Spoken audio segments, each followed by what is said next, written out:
Recording in progress.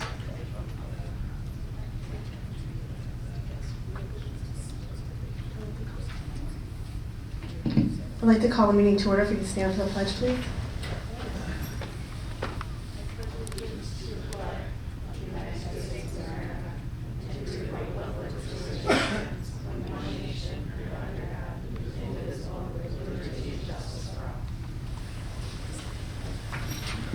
Are you all set with the roll call? Yes, I am. Thank you. Moving on to item C, approval of the agenda. Resolved that the Board of Education approve the agenda for the November 21st, 2022 regular Board of Education meeting. Can I have a motion, please? Move. First Shelley, second Jeff. All in favor? Aye. Opposed? Passes 7-0. Next on the agenda is the Board of Education Spotlight. So Mr. DeBarber will take over this section of the agenda. All right, so we thought today a great way to highlight some students would be to recognize the the students that participated in the musical at Derby Junior High School and Ray Middle School. I know Mr. Keating, the producer, director for the musical, is in the audience today. Sarah Buckshot took some time on Friday during the preview that all of our third graders across the district had an opportunity to experience and took photos and video, and so we thought what better way to highlight the Lion King Jr. than to share a short video spotlighting the efforts on behalf of our students. So thank you, Mr. Keating, and hopefully I can get this to work.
know we have our students in a lot of different activities, but it is amazing seeing that list and all the people that had to come together to put on a performance like that, and all of the staff that helped coordinate all that. We thank you for that, and keep encouraging these kids. I can't wait to see what they can do when they're in high school. It was very impressive.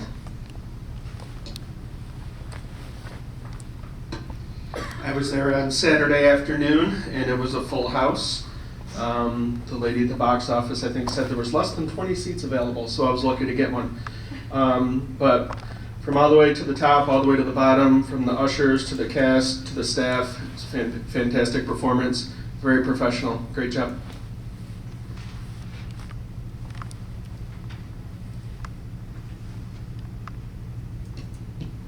Okay, moving on, unless anyone has anything else to say, moving on to the next part of the agenda, the correspondence, board activities, and committee reports. On November 10th, we had a special Board of Education meeting. We went right into executive session to talk about a personnel issue. And then on Monday, November 14th, we had a policy committee meeting that was rescheduled. We were supposed to have that prior to our last regular Board of Ed meeting. I'm not sure if anyone's going to say anything tonight. All of those policies are going to be up for first reading later on in the meeting. And then on Tuesday, November 15th, we are starting up with our building visits again, which is a great opportunity to get into the schools and see all the exciting things that are happening there. We went to Reynolds on November 15th. I was able to attend the tour at Reynolds. Once again, as last year, it was a great opportunity. We got to see the kids in action, teachers. Mrs. Trido just gave a great tour, explained a lot to us about the interactions of the different programs that the kids are involved with. And a big takeaway for me also was how much they do with her staff, as far as pumping each other up, different lunches that they do, different cook-offs that they do, just to keep them all together as a whole. And it was a great opportunity once again to see all the great things and the kids in the buildings. I'd just like to thank Melissa and her staff. They did a great job of welcoming us, and the kids were busy doing lots of activities, and I was really impressed with renovations that were done at Reynolds. I hadn't been there in a couple of years, and the school was great, so thank you for inviting us.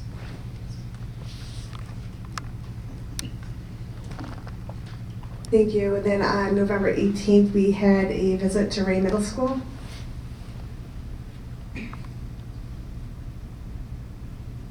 Which I can speak to.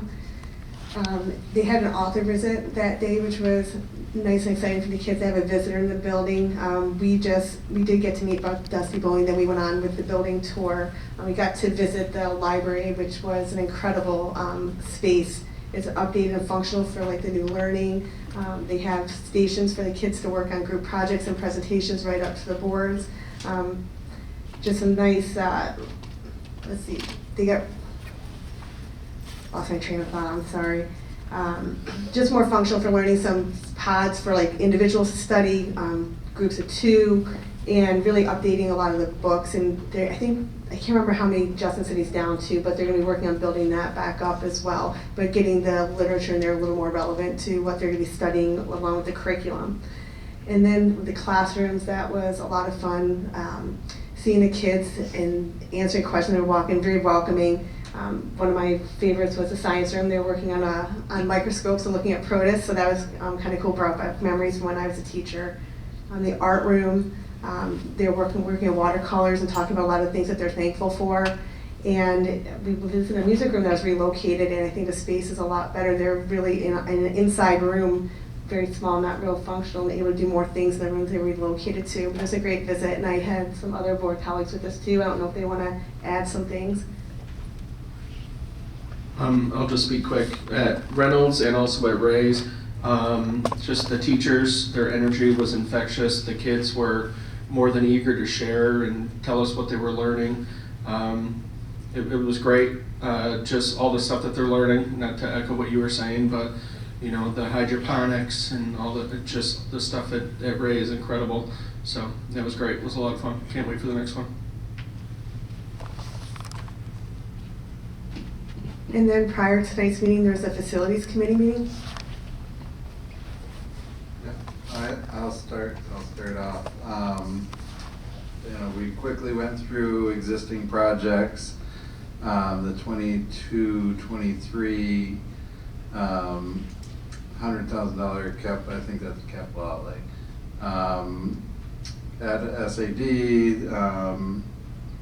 had a review. It's been reviewed. We've submitted the addendum to that. And we were just waiting on approval. That's the PA system at, which one's the 22-23? Is that Reynolds or is that, okay, that's the Reynolds one. 23-24 capital outlay, discussing scope. That's gonna be a new PA system at McNamara. Both of these would include some additional site work as excess funds were available. The 3.8 million capital project, phase one's been approved. We got the contractors we approved last meeting. That's phase one. Phase two, which is the site work at McNamara, I believe that's the bus loop construction, is at SAD, so we're just waiting on that. Looking at a spring bid. And we're waiting on the county and the developer for the sewer connection on the Palmer site. The $32 million, that's the Dirty project. So it's in the design phase, and they're working with the Dirty staff and administration on that. Let's see, what else do we have here? We had a lot on that list. So the new project that's going out to bid, there will be information in the upcoming Hive regarding that project going out to the community. The staff did a great job in terms of really kind of outlining what the benefits of that are, what the scope is. So, kind of how that ties into all the rest of the projects that we're talking about. So be on the lookout for that. And then there was a seeker resolution, working with the attorneys on that.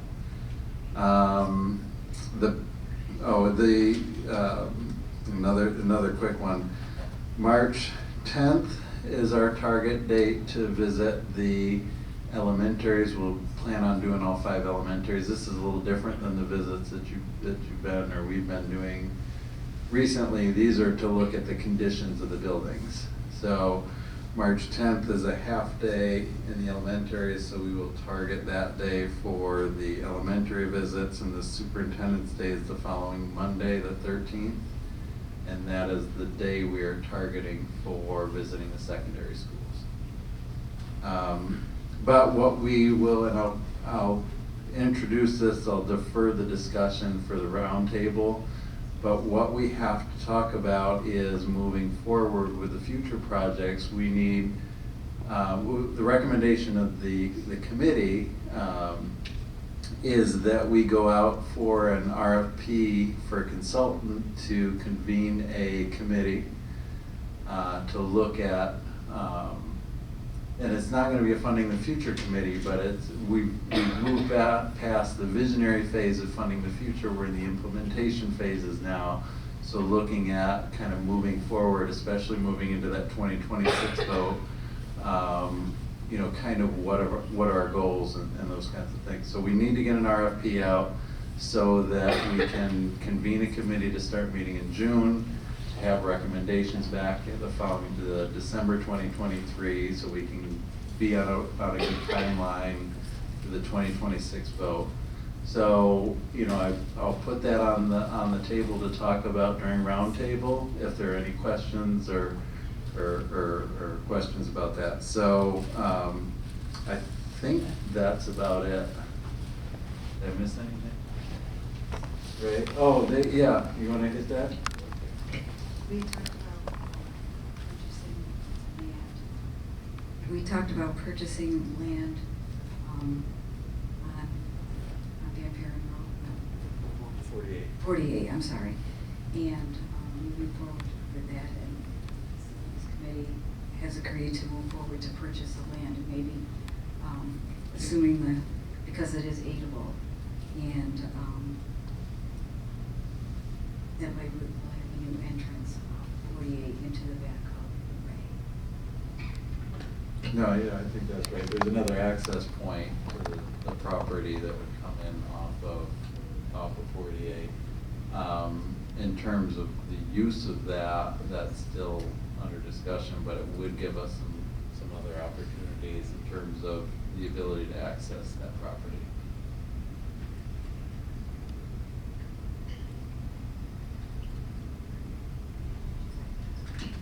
Anything else from facilities? Great. Thank you.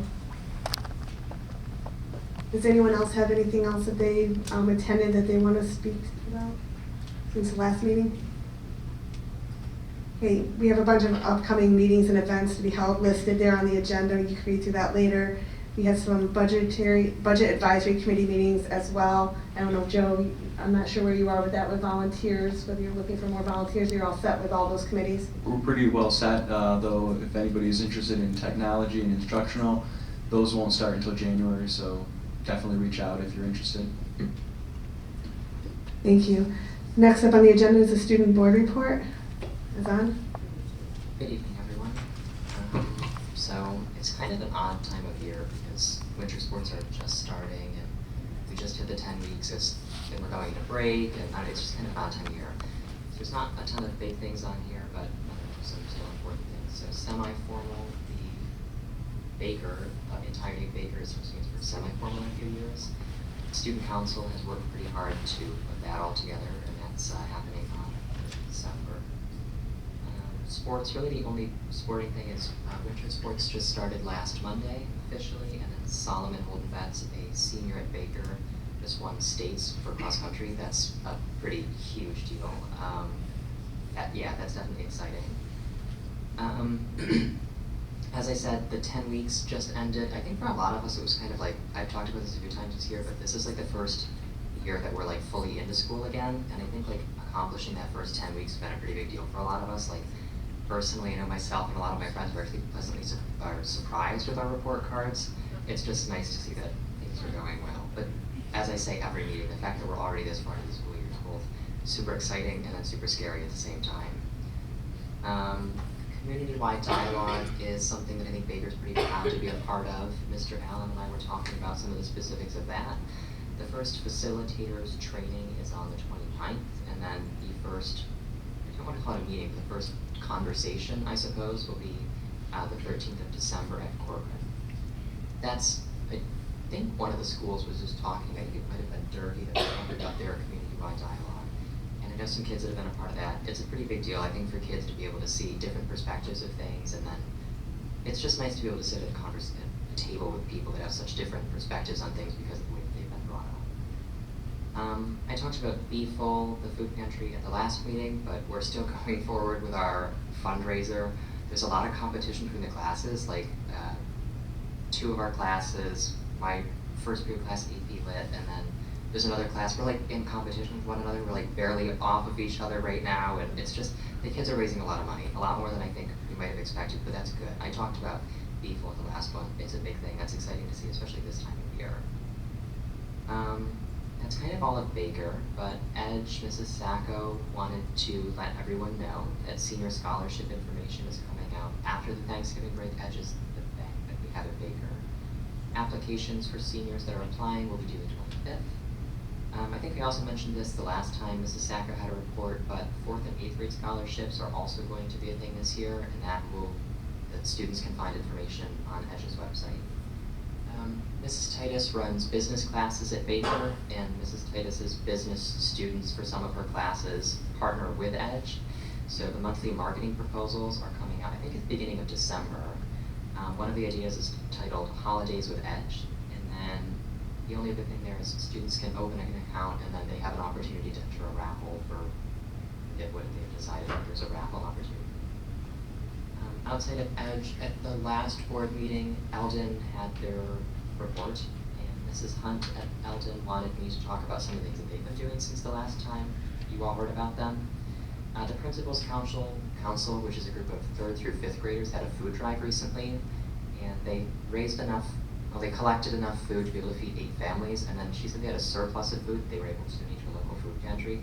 Going along with BFL, I think that's also pretty exciting. They're 3rd and 5th graders. I think that shows quite a bit of responsibility and initiative in the community. And then the only other thing there is there was a math and reading parent engagement night, which was intended for students who attended R&I services. I was told there was a phenomenal turnout. There was 40 students and all of their parents attended. And then they learned how to play games and I guess just had a lot of fun. The kids were able to take home a deck of cards and then 3 die to be able to play all the fun math games that they learned. Yeah.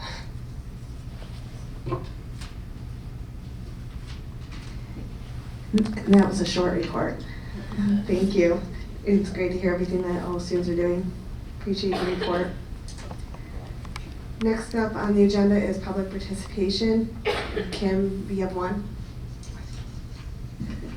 Public comments are welcome. They are limited to 3 minutes per speaker for a total of up to 30 minutes for all speakers combined. It should not include specific individuals or positions. Unless appropriate, the Board of Education will respond by letter to the individual's comment question. Board members will not engage in conversation or comment during this period. Specific employee or student concerns should be communicated to the superintendent of schools during regular business hours. If there are more than 5 individuals speaking on the same issue, please limit the topic to just 5 speakers of your choice as a group. We are all here for our students and expected that everyone speaking tonight will follow these rules and everyone present will model the behaviors that are expected of the students in the school district. Kim?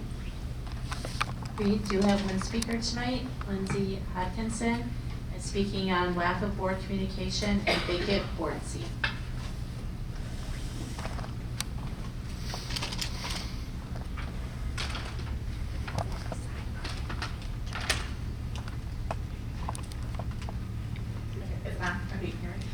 Thank you for the opportunity to speak again.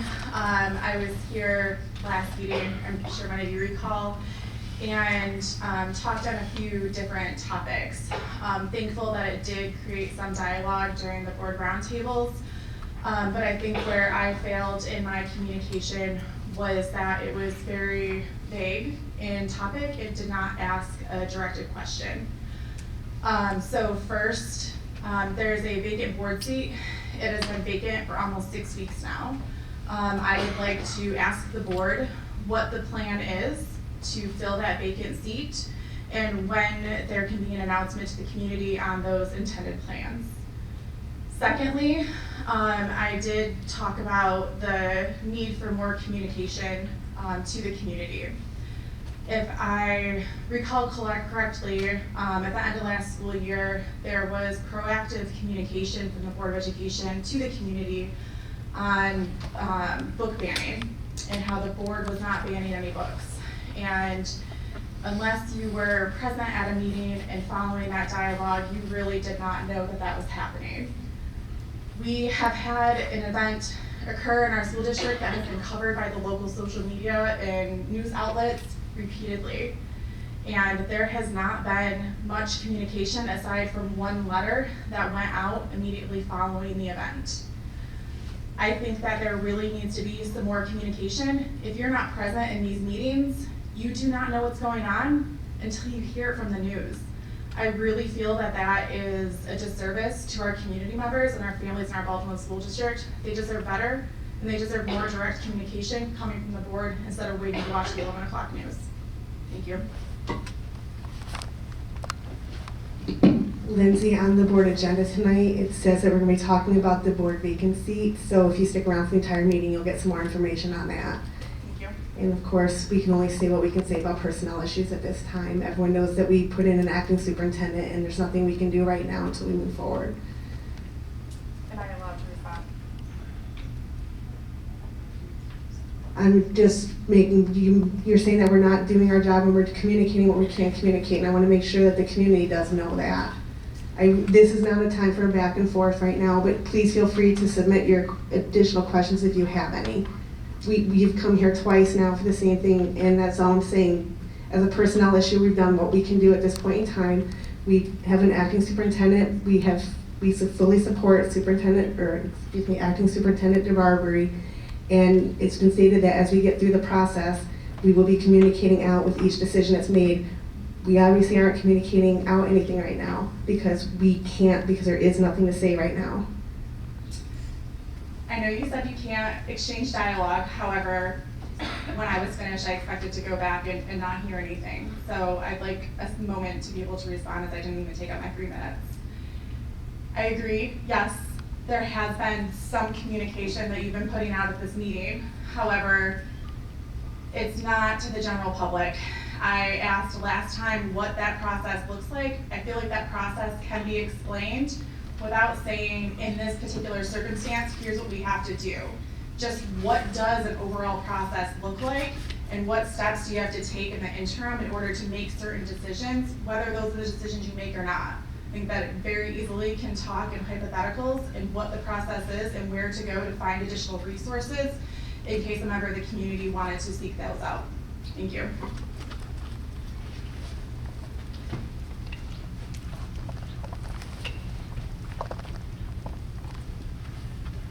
I have an idea we can talk about during roundtable about that. Keep moving on to the next part of the agenda. Consent agenda, resolved that the Board of Education approve the consent agenda pursuant to the attached. Can I have a motion, please? Jeff first. Second. Second, Wayne. All in favor? Opposed? Passes 8-0. I'm sorry, I should have interjected. I had a question. Oh. I was waiting for a question first. Oh, I am so sorry. That's okay, thanks. I mean, it's passed, but we'll answer. Yeah. I was just I'm curious- sorry, Shelley. No, that's okay. Can somebody explain to me what a registered behavior technician is? Because it's under the appointments for the volunteers. Dave can answer that. There it goes. Those are people who work for an outside organization to support students with disabilities, and a specific student that they're actually working with. So they're going to do that through, coming into the building through use of the volunteer form that we, because they don't work for us and they're not contracted by us, they actually work, through the families, and we're allowing them to come in to help support that student's transition and transitioning those strategies into to the school setting for that student. I don't want to speak in specifics to identify any student or anything, but is that okay? No, thank you, yeah, I just said usually on volunteer, under that section, Yeah, it's so- more like a classroom parent or Yeah. athletics, so when I saw that, I'm like, The reason we did it that way is this is something that's not typical, but the reason we went through that is because we could do reference checks, and I also ensured that they will also have the New York State fingerprinting done because they'll be in our classroom. thanks, Dave.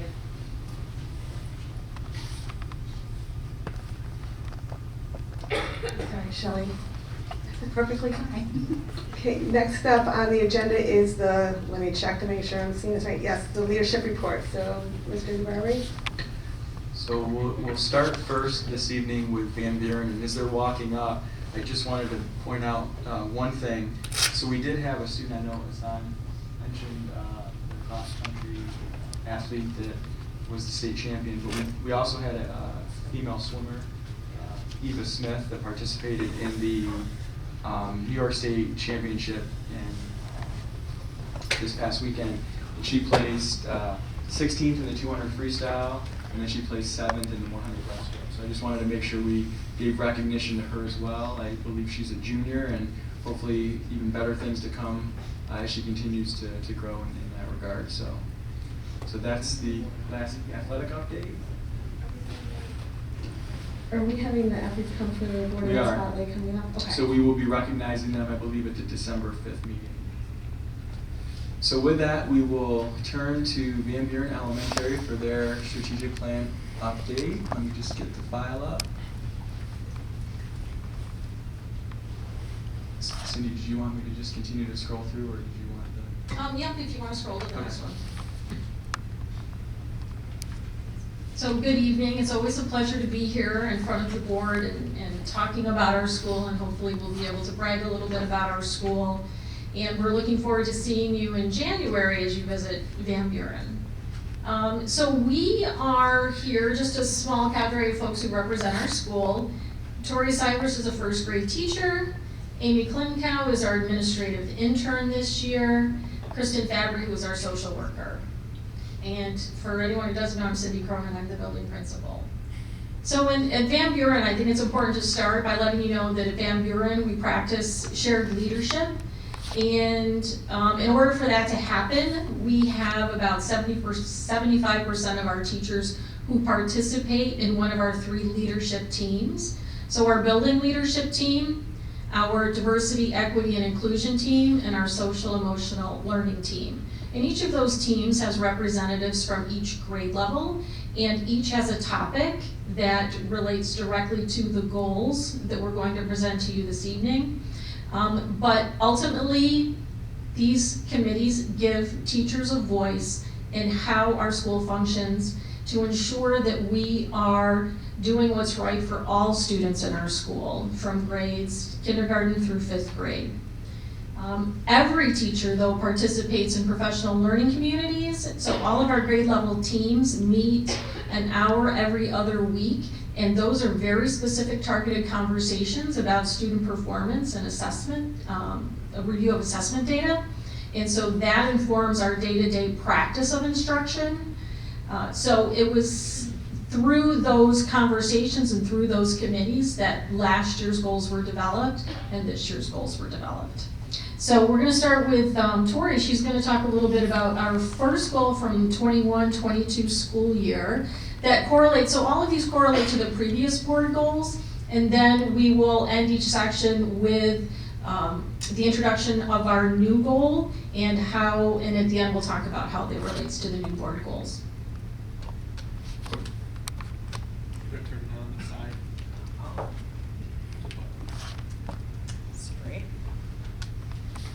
We adopted the RACES Common Grading Protocol in 2019 across all grade levels, following the data analysis of our 2019 state assessments, which showed that our students struggled with constructed response questions. Last year, we focused on Writer's Workshop, writing units of study, reading workshop, and RACES to improve student performance with on-demand writing prompts. In addition to RACES Common Assessment data, we analyzed STAR and Ames-Webb benchmarks at each grade level to measure student progress toward writing improvement. Grade level teams developed common formative assessments to be administered quarterly. Data was tracked to assess student acquisition of the target skill for each quarter. The assessments were scaffolded to mirror the increased rigor present throughout the school year. For example, in kindergarten, students were responding to a prompt verbally in the beginning of the year, and as the year progressed, they were responding and writing to the prompt. Writing is a new skill for kindergartners, which is reflected in the data from the 1st to 4th quarters. At our weekly grade level PLCs, we reviewed the data throughout the year, which informed our instruction. Looking at our reading data from 2021 to 2022, it is important to note that although there's minimal growth in the 40th percentile and above, students falling below the 10th percentile just decreased significantly. And if we narrow in on 1st grade, for example, in the fall, there were 49% of students below the 10th percentile, and that was cut nearly in half by the spring to 27% of students.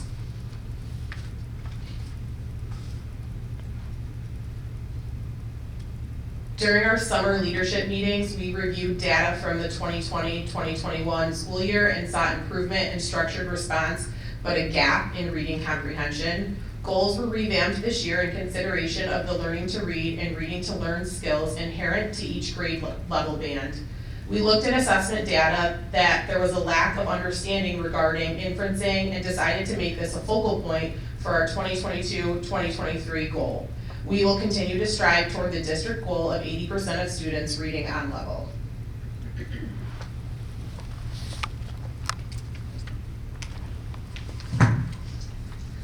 The second goal, the district goal, promote collaboration, innovation, and flexibility to prepare students for their future, and the building goal to support the social emotional learning and character development of all. We will continue the Positivity Project as well as implement second step and restorative practices as Tier 1 supports for all students. So looking at these ways that we're supporting social emotional growth, restorative practices is something that Van Buren was doing pre-COVID, and this year we are really recommitted. Teachers have done a great job in the first few months of school laying the foundation of doing community building circles.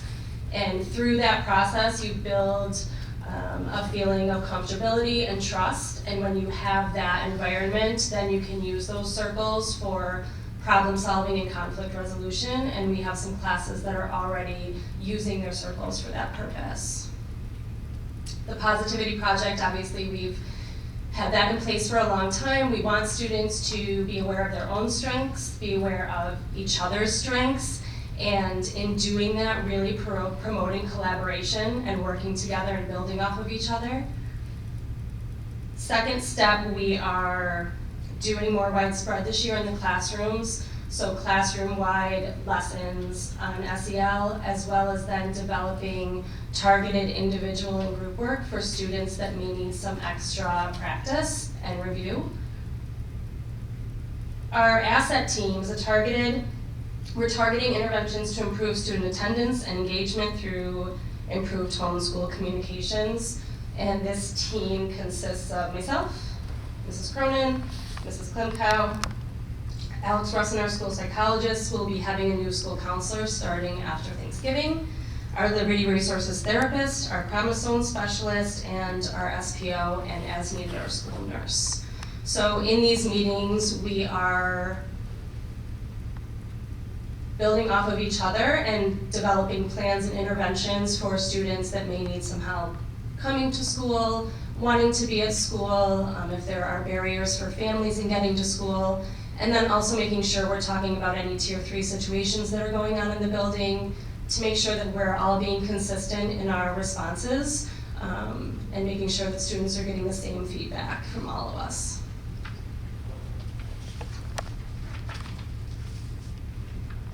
So looking at BIMAS data, we're really pleased with the percentage of our students that are in the green. It's very encouraging to us to continue and to expand all of our social emotional supports, as well as making sure we're continuing to target and put interventions into place for our Tier 2 and Tier 3 students.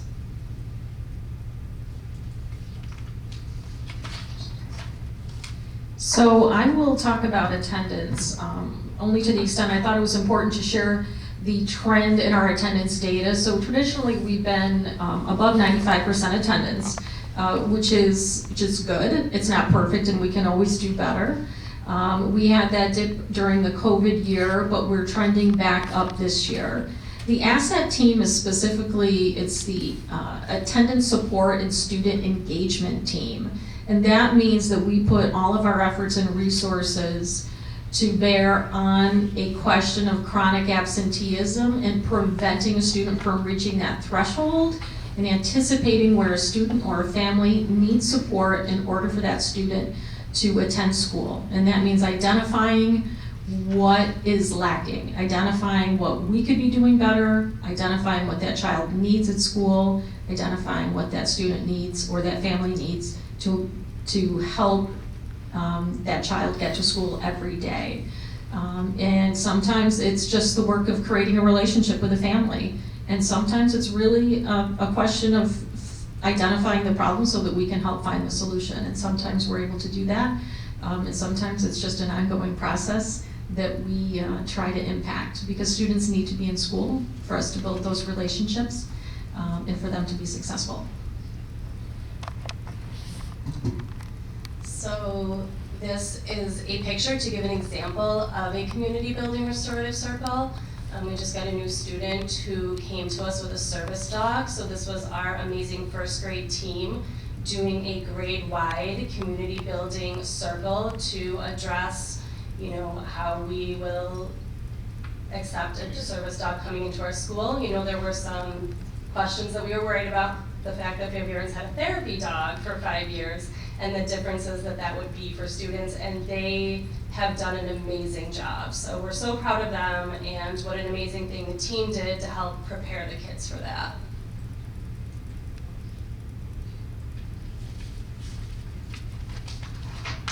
So the 2022-2023 building goal To support the social emotional learning and character development of all, we will continue the Positivity Project and expand second step in restorative practices as Tier 1 supports for all students.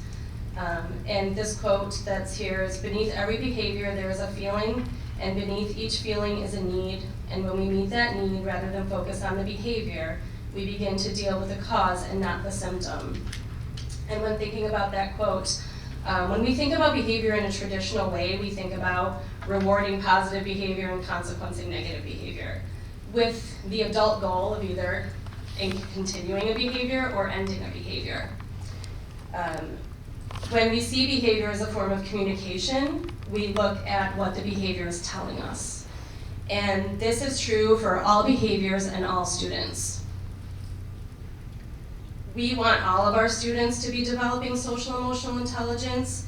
So for a student that might be shy and quiet, a community building restorative circle gives them a time and a voice that's dedicated to them. They don't have to fight for it, they don't have to compete for it. What they have to say is valued and it's important. For students that show a lot of leadership skills, using fair practice and restorative practices helps build those leadership skills.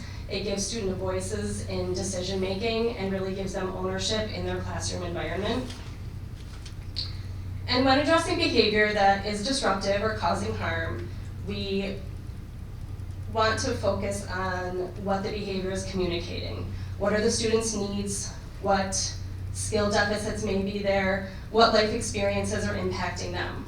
We want to provide interventions that will target the need so that the student can maintain and repair relationships. They can learn how their emotions impact their behavior and how their behavior impacts others. We want to give them the opportunity to learn and practice coping strategies.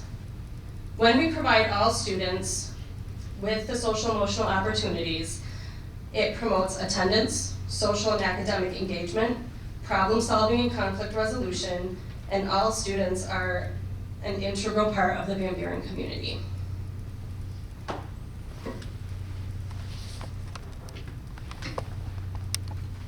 Okay, so our third goal last year focused on building collective understanding and awareness and creating an inclusive, welcoming environment for all children. Our goal in 2021-2022 was to build staff understanding and capacity to look closely at our policies and practices to see where we can do better. We did this by changing our mindsets and moving away from deficit thinking. We checked for bias in our classroom libraries, materials, lessons, and language that we use on a daily basis. We conducted a staff survey on diversity, and we'll share those results with you on the next slide. During our school Olympics last year, each class chose countries to represent that were representative of our students. Our monthly DEI committee meetings start by sharing out real life scenarios. Mrs. Cronin sends out monthly newsletters to our families using S'more, which can be translated into each family's home language. Our PTA and CNY Humanists also generously donated multicultural crayons to all classrooms. We are continuing to filter our traditions, processes, and procedures through the DEI lens to eliminate bias and ensure that all families and students are represented. One way we are doing this year, we have 11 staff members participating in Dr. Holly's CLRT binder study and 5 teachers participating in the practitioner observation and visits with Dr. Holly's team. Our staff survey last year had 49 respondents, including all classroom teachers. The data shows that we've accomplished our goal of building understanding and are now working to grow the green by moving the sometimes category to often as we move from understanding to action.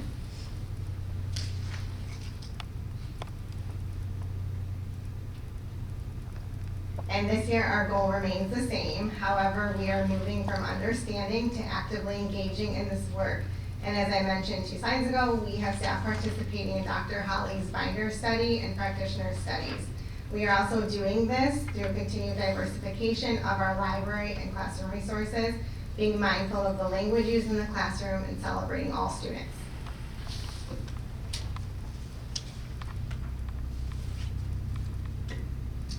So that was a summary of our goals from last year and how we are revisiting them and revamping them and strengthening them for this year. So the district goal, the new district goal that was adopted this year was demonstrating continuous improvement in the area of student achievement. And you can see the core objectives that really drive what we do at Van Buren, really focusing on being student-centered in all of our decisions, whether they're academic, social, emotional, or otherwise, and making sure that all students have access to all activities at Van Buren. And that's where we plan to focus our efforts this year through those 3 goals and the 3 leadership teams who will be driving them. Thank you.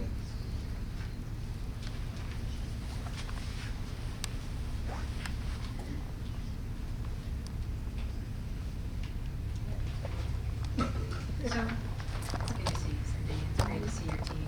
I'm gonna keep it short today.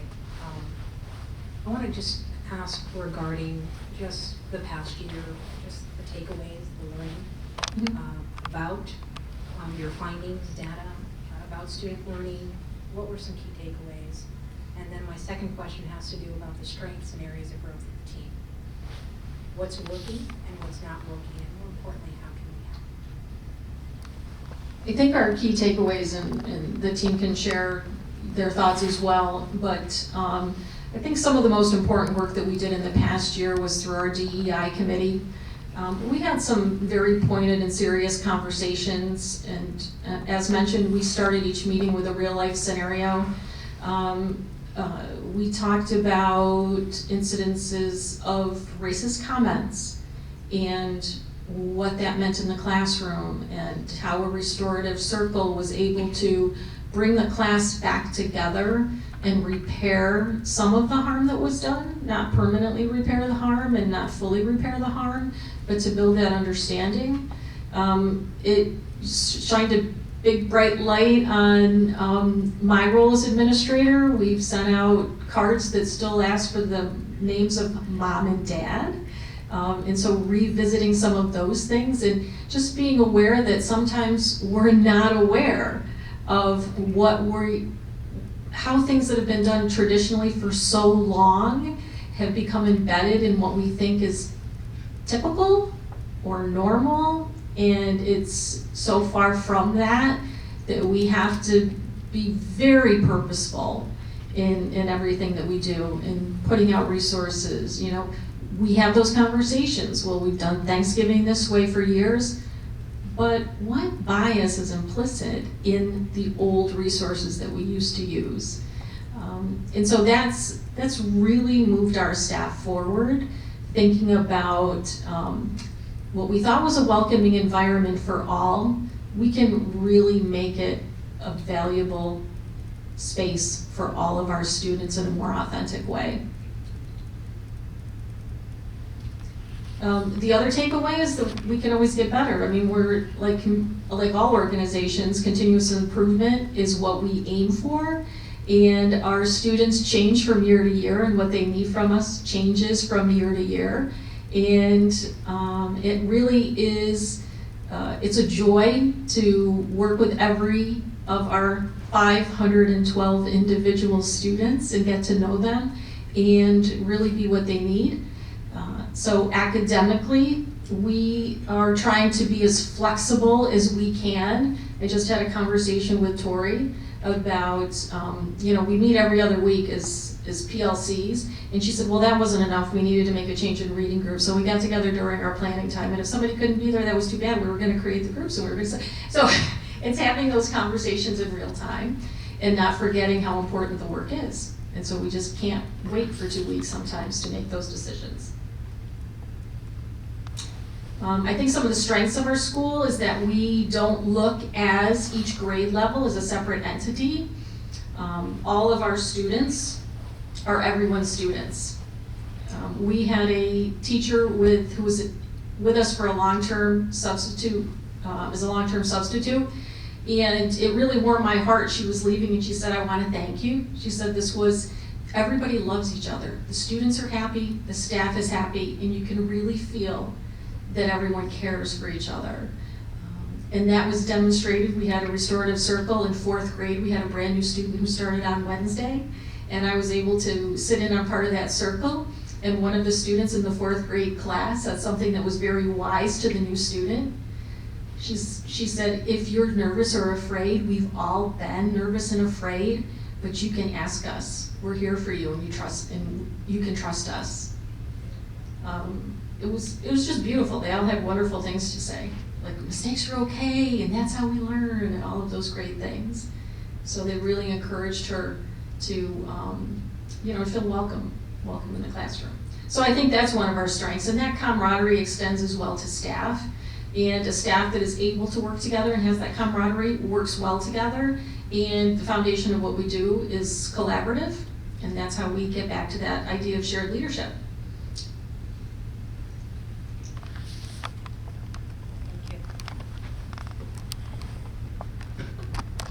Just had a quick question. Welcome. Thanks for coming. The second step and asset team, is that unique to Van Buren? I don't remember seeing it on other slides, but I could have missed it. So the asset team is unique to Van Buren. I think other schools call it their support team, but we meet every Wednesday at 9:30. We go through the attendance list, so we look at student attendance data. We also talk about not just student attendance, but student engagement. Are there students that are out of the classroom more than they should be? How do we return students to the classroom so that they're not missing instruction? Who seems disengaged? Who's refusing to do their schoolwork? And that goes back to what Kristen was saying about behaviors. What is that behavior telling us? So the asset team is the way we frame it is specific to Van Buren. Second step is a K-5 social emotional curriculum that is in all of the elementary schools, I believe. Yeah. And 6th grade, no, I think. And 6th grade, yes. So we introduced it last year. Last year was a pretty busy year.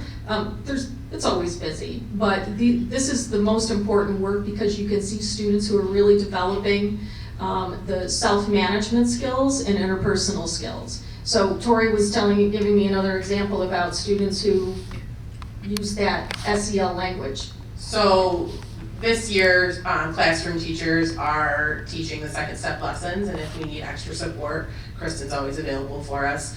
So our first lesson was about keeping our body calm and making sure that we're staying focused, and the second lesson continued on with that, and it showed students these are their attentoscopes. And if they want to pay attention, they have to put up their attentoscopes. So sometimes, like, kids will just be randomly in the classroom going like this. And to an outsider, you're like, what are they doing? They're just got their attentoscopes out. So it's making it more, I don't want to say more important, but I feel like it's intentional and that we can bring it up in the classroom over and over again. And I feel like it provides more opportunity for discussion, and it's not just we get the lesson and we move on. It's a continuation and it's part of our day. So I think that it's really beneficial for us to have that in our classroom and for us to be facilitating it.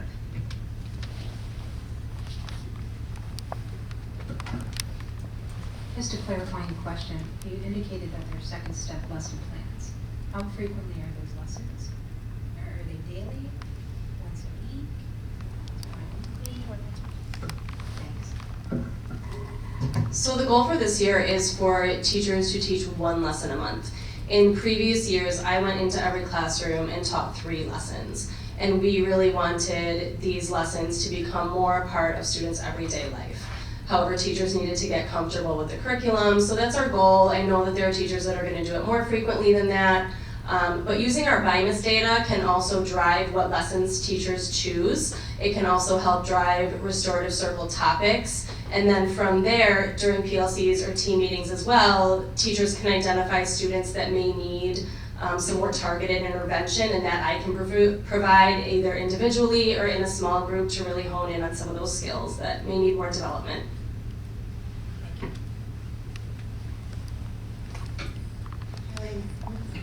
Hi. Thank you for coming and presenting. I have a question about the restorative practices or the circles.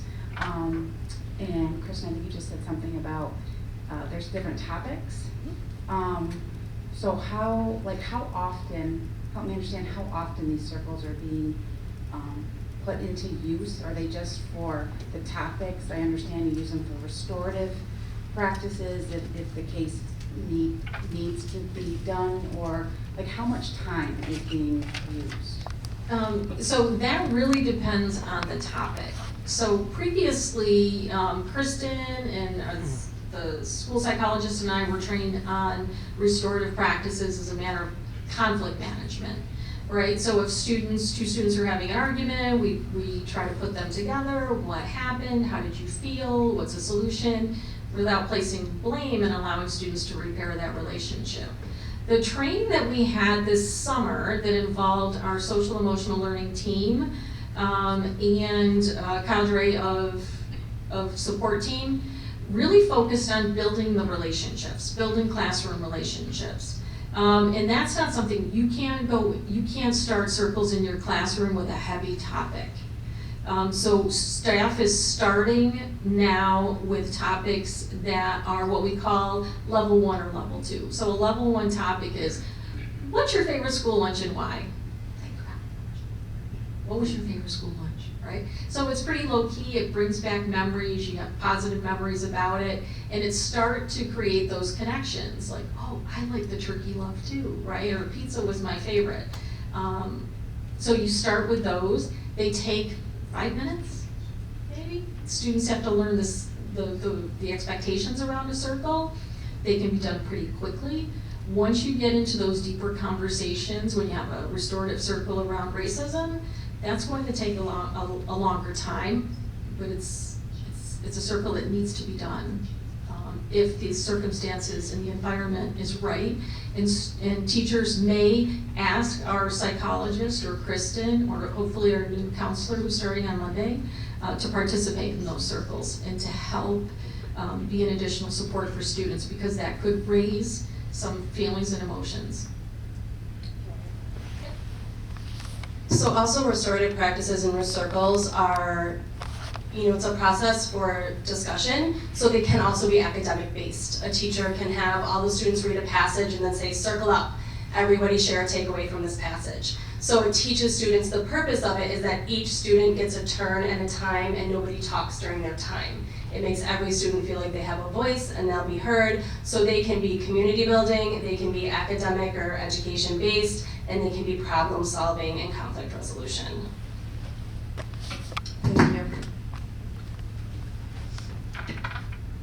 I just want to thank you for coming, for your hard work, for your willingness to be self-reflective.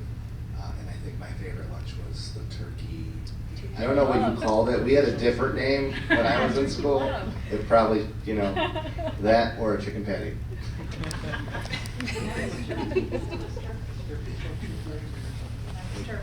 Yes. All right, thank you. Thank you for coming tonight. Thank you, Cindy and Team Van Buren. Next, we have McNamara, so Principal Holmeyer and her team will make their way up. Hi, everyone.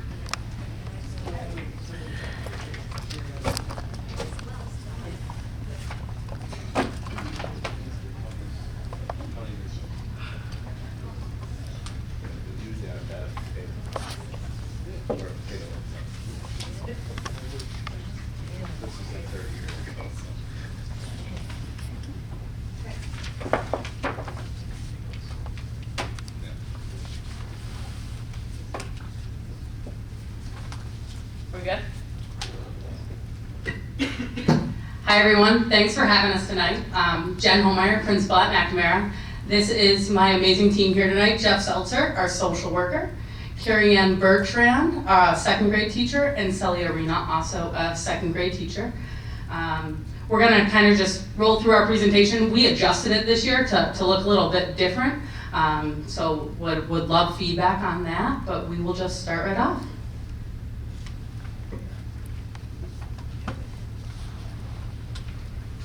Hi, everybody.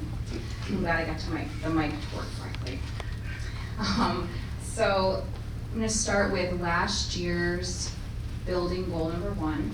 We were focusing on the implementation of Rita's workshop district grade level created ELA units, as well as on-demand writing prompts, in the hopes to improve student performance on the New York State grades 3, 4, and 5 assessments.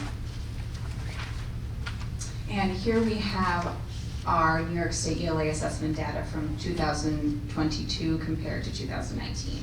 And overall, we noticed a general improvement in our state test scores, and this data helped us to base our updated goals for this coming year with the hopes to continue that growth trend.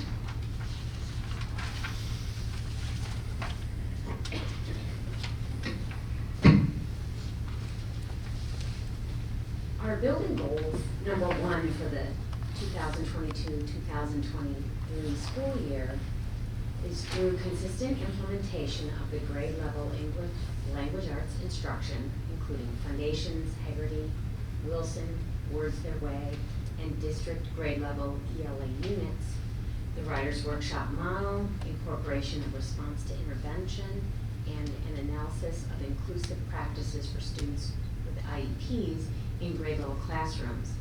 All students will reach high educational levels and become lifelong learners. These pursuits will lead to improved student performance on New York State grades 3, 4, and 5 assessments, increase students mastering IEP goals, and increase in student achievement on both Ames Web in grades K1 and STAR in grades 2 through 5 on the assessments.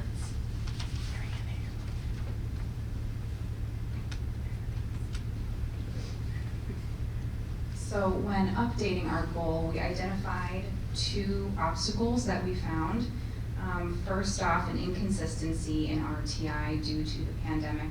Many RTI teachers were pulled to teach in the classroom to accommodate the smaller class sizes in the last couple of years that were unprecedented. And time, as we all can attest, I'm sure time we'd always like more of, so if you can find some, please let me know. And using those obstacles, we brainstormed some action plan steps and what to do to help us overcome them. The first one is analysis of the RTI model.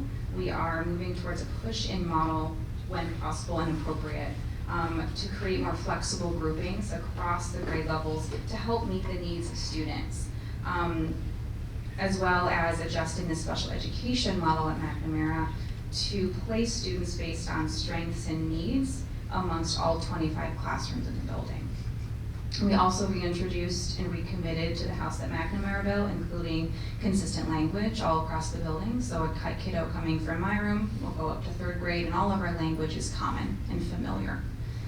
Our consistent PLC times with teams, with RTI providers and related services. Again, that push-in model is really important that we're all able to meet and be on the same page about where all of our kiddos are.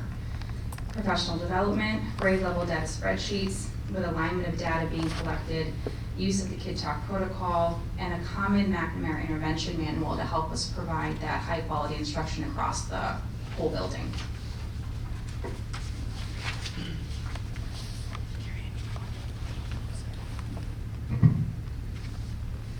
Last year's building goal number 2 was to prepare for learning experiences, address the social, emotional well-being, and character development of all using the Positivity Project, and the second step curriculum is Tier 1 support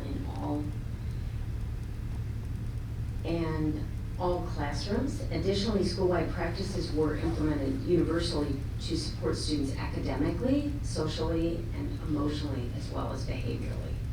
And in fact, these pursuits would lead to a decreased referral rate. And we have in our slide, you can see from our building's referral data, the goal was definitely accomplished.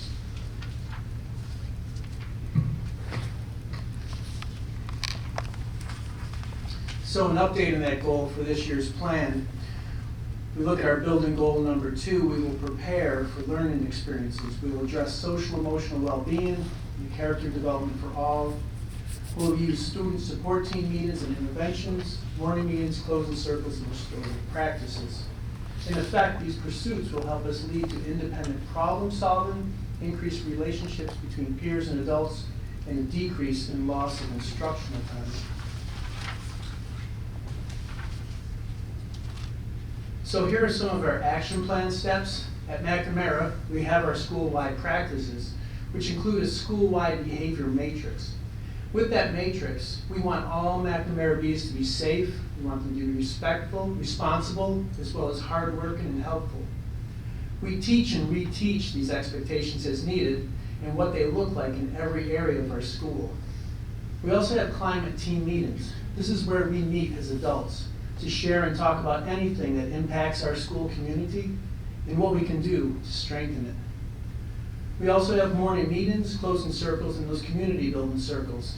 In each classroom, every day, we circle up, and we begin each day by greeting one another by name. We may answer a common question to build community, and we finish our day with a closing circle. TCIS stands for Therapeutic Crisis Intervention for Schools. We attended a training last March. Many of the school social workers and the district psychologists were trained in that for a week, and now we are turnkeying that in our buildings. TCIS teaches co-regulation skills and strategies so the staff can use their interactions and their relationships to help children regulate their emotions in a crisis. Remember, a crisis can be very small or very large. It's in all those crises that you use your relationship and your interactions to help them regulate. We also have our student support team. On our student support team, it consists of the school social worker, the school psychologist, and the school counselor and the principal. We connect with all teachers according to assigned grade levels, and the reason for that is so that we can cover all classrooms with all teachers in a timely manner. We're flexible at the same time, but we want to make sure we're hearing what everyone's needs are in every classroom. And then we meet weekly as a team to provide support for social, emotional, and behavioral needs, as well as home and family needs. And sometimes our Liberty Resource Counselor attends as well. She happens to be working with those students. The student support team will also meet with teachers when a more intensive Tier 3 intervention is needed. So for us to have a vibrant school climate and culture, we had an 8-week school-wide plan. We wanted to make sure that we were timely in implementing all of our protocols and all of our procedures.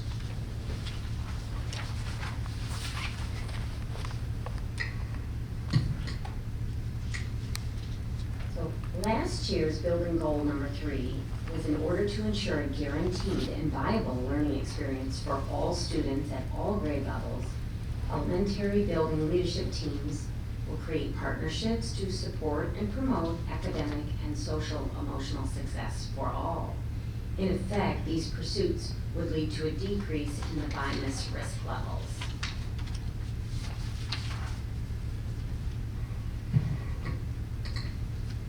BIMAS stands for Behavior Intervention Monitoring Assessment System.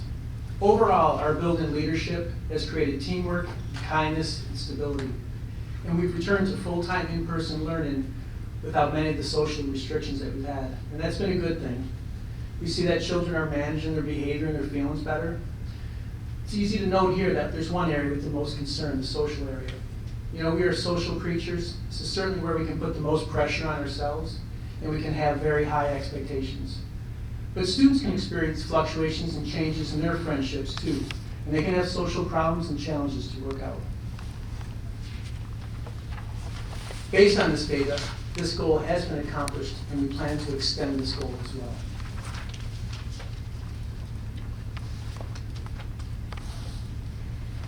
So, like Jeff said, to continue the positive trends that we noticed for the previous year's goal for number 3, we have extended. In our building goal number 3 states that in order to ensure a guaranteed and viable learning experience for all students at all grade levels, McNamara Elementary will engage in partnerships to support and promote academic and social emotional success for all. We're hoping that this will lead to a continued decrease in BIMAS, an increase in access to outside agencies, wraparound services to support families inside and outside the school, and an increase in in-school services to better meet the needs of students and all of our families. We identified 3 limitations or obstacles, to correlate and go with the goal number 3. Limitations to the number of available seats or opportunities, consistent messaging to families, prioritizing needs with available resources at our disposal. Some of our action plan steps include a school counselor. It's great to hear that Van Buren will be getting one because we have found ours to be incredibly helpful. This is just an additional feelings helper, but more than that, she visits all classrooms twice a year for career exploration and also helps to provide Tier 2 interventions for social, emotional, and behavioral needs, including meeting with students individually and in groups. It's great that we also now have a Liberty Resources counselor as well to provide school-based mental health counseling. And as I said before, she can become part of our student support team when necessary. We also have monthly school-wide assemblies. The first one, of course, was very focused on our school-wide expectations and our behavior matrix, but we still ended with everyone's favorite song, even pre-COVID, We Are Champions. Our second assembly was definitely a lot more fun and lively. You know, we emphasize self-control and fairness as we recognize that each person may need something different to be successful. Our third assembly this year has been the Veterans Day Assembly. It was emotional and it was very inspiring with everyone that was there. We also have student social gatherings such as giant board games. McMahon Ryan is one of the agencies that we partner with. We're thankful they are a community educator who provides high five and no bully zone.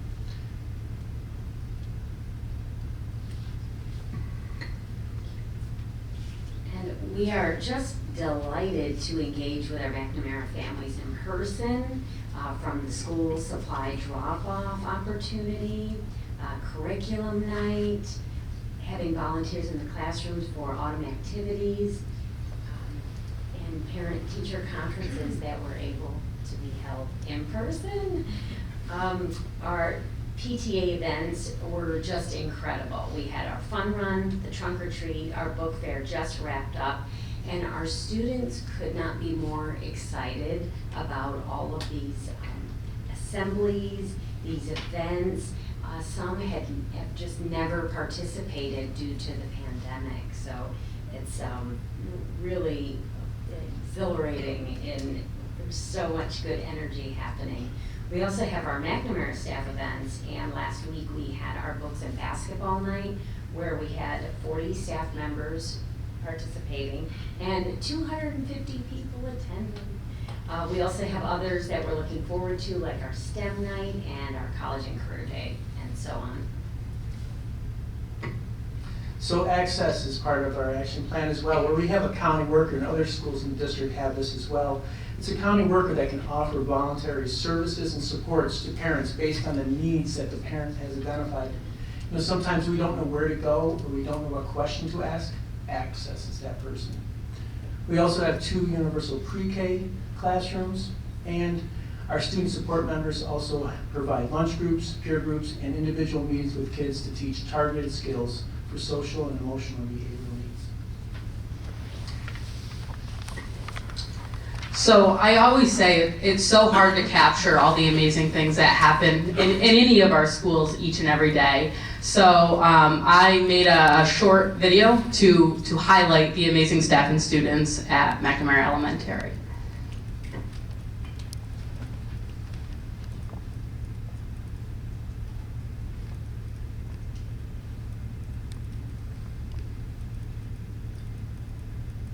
Maybe.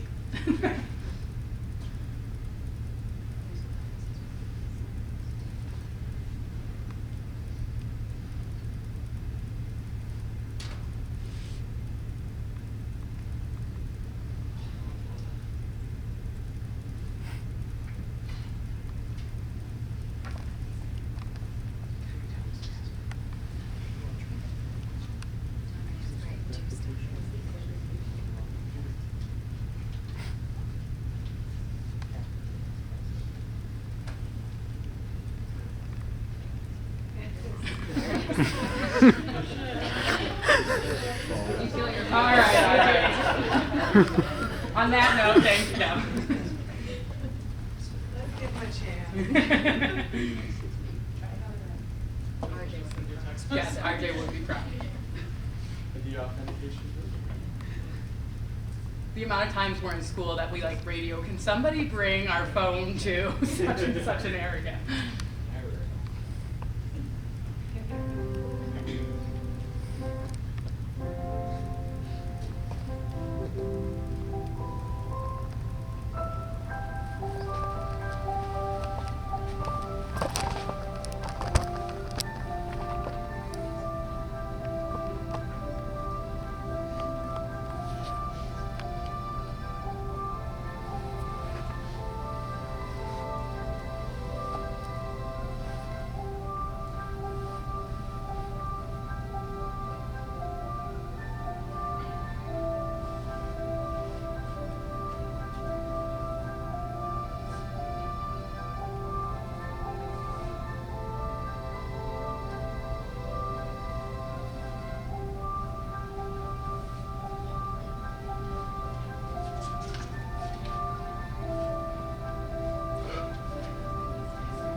any questions? I have one.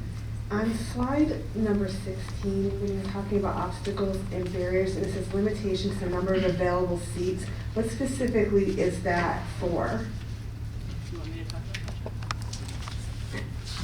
So things such as Liberty Resources only have a set number of seats.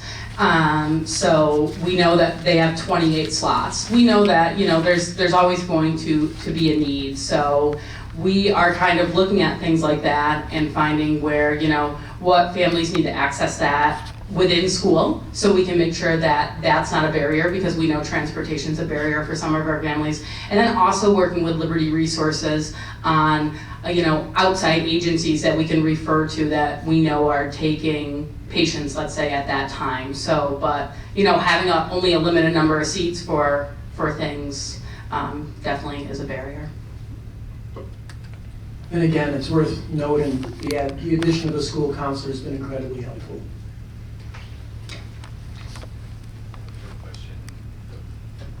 Quick question on slide 7.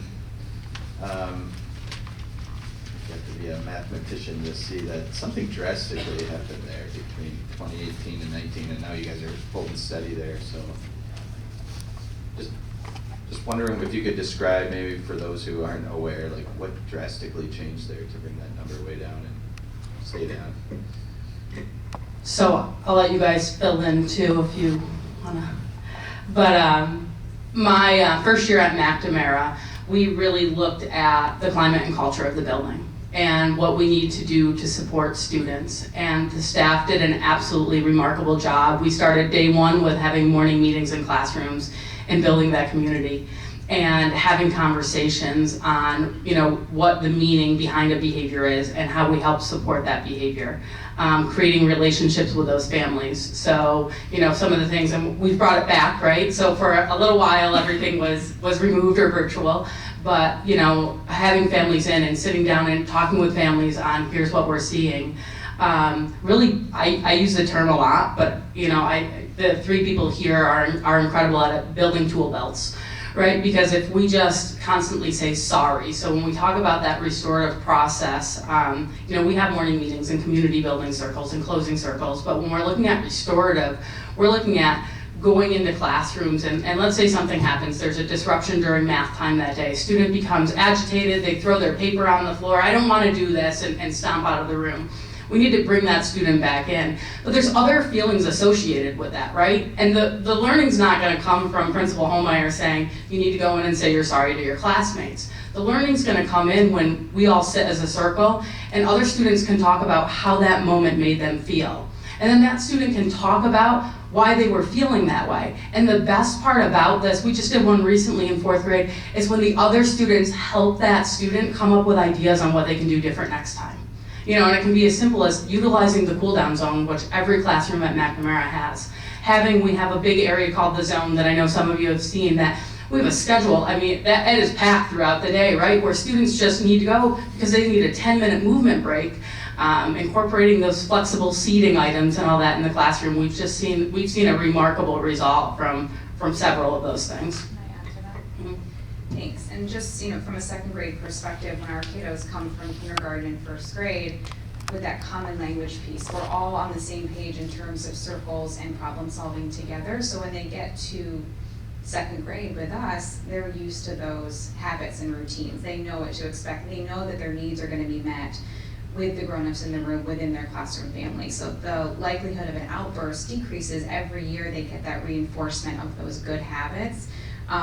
Which just gives them that more powerful language to help express what they need in a more appropriate school setting manner. And it just builds every year as they go up through the grade levels.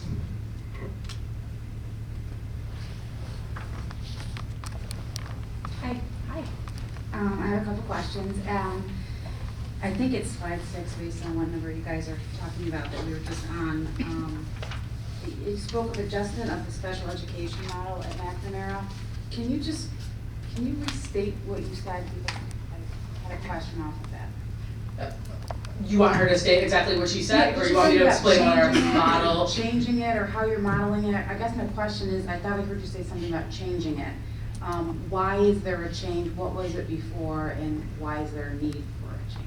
So we'll talk about pre-COVID, right? Because COVID looked different on how we were placing students and stuff. So pre-COVID, we had an inclusion room and then maybe a consultant room per grade level. So students with IEPs, if you were in a co-teaching room, you went in the co-teaching room. If you received consultant services, you went to the consultant room. That's not an effective way to place kids, right? That's not really creating inclusion. We're basing them based on two categories.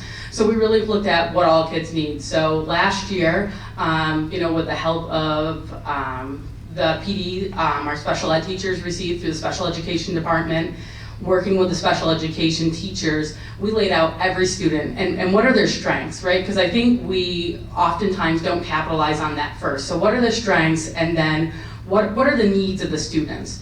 Doesn't mean that if you are in a CT classroom that there's just one consultant classroom in a school. So we looked at all of our kids and placed all kids based on those strengths and needs, like 550 other kids. So our students who have IEPs are in every single classroom in the school. I also want to say that the special ed teachers have done an incredible job because they're moving a lot more this year. But it's just, to see kids with friends that they haven't had the opportunity to be with before because they've always traveled in a group of 12 since kindergarten. And that's a lot, right? Eventually when you're in 4th grade, like it's kind of the same kids all the time. So, and really honing in on what are those needs? What do they need to be successful, and grouping kids? And we've just, it's been incredible, and we're only, 2.5 months into the year. So we're looking forward to how this, keeps going. Thank you. I thought I heard that. I just want to make sure. What is the kid protocol? Kid talk Sure. protocol. What is that all about? Sure. Our Kid Talk protocol gives our staff a strategy and a method to organize their thoughts on what kids might need when we have a concern in terms of academic growth. It kind of hones in what strengths do they have. Here's one. What are they doing that they're interested in? Socially, what are their skills? And then where are concerns as their teacher and educator?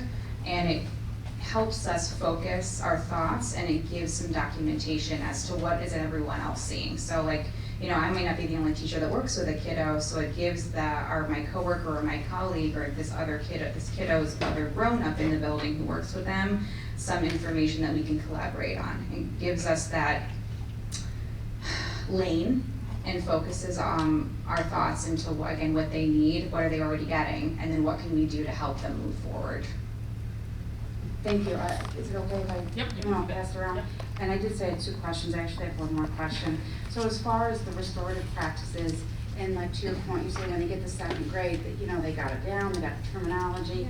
So are you seeing throughout the rest of the grade levels in the building through 5th grade measurement per se? How effective is it working? Are you having our teachers in the 5th grade level, in the 4th grade level, having less time for restorative circles as far as an outburst? Because you spoke of, they learn early on, you just can't throw a fit. And then, so I'm just curious, how's it being measured throughout the grade levels to make sure that it's being productive and. So one of the things, and we kind of talked about this, right, is how we're going to do teacher testimonials and a teacher survey. So to kind of take this in 2 realms, our student support team meets weekly, and I think we've done a pretty good job over the past 4 years, and we really know our students who need, a building level behavior plan. So, looking at what those are and building those for students was really a first layer to that. And then restorative circles don't happen often. It's really when there's a big disruption to the environment, right? So, now can restorative conferences happen between 2 students? Absolutely. We do those more often than we do a whole classroom kind of situation. Thanks for helping me understand. I appreciate it. Thank you for all your work you guys do. Thanks, Shelley. And I really appreciate the presentations from the school buildings. I have to say, it helps me to build bridges to the wealth of resources and materials. And when I'm looking at this work in the bigger picture, as we all are on the board, to really understand that. So I really appreciate all the teams for being so open and receptive to communicate and help explain what this is. So thank you. So my two questions are the same that I posed to your peers. What have you learned the past year related to your strategic goals? And the second question centers on the strengths and areas of growth of your respective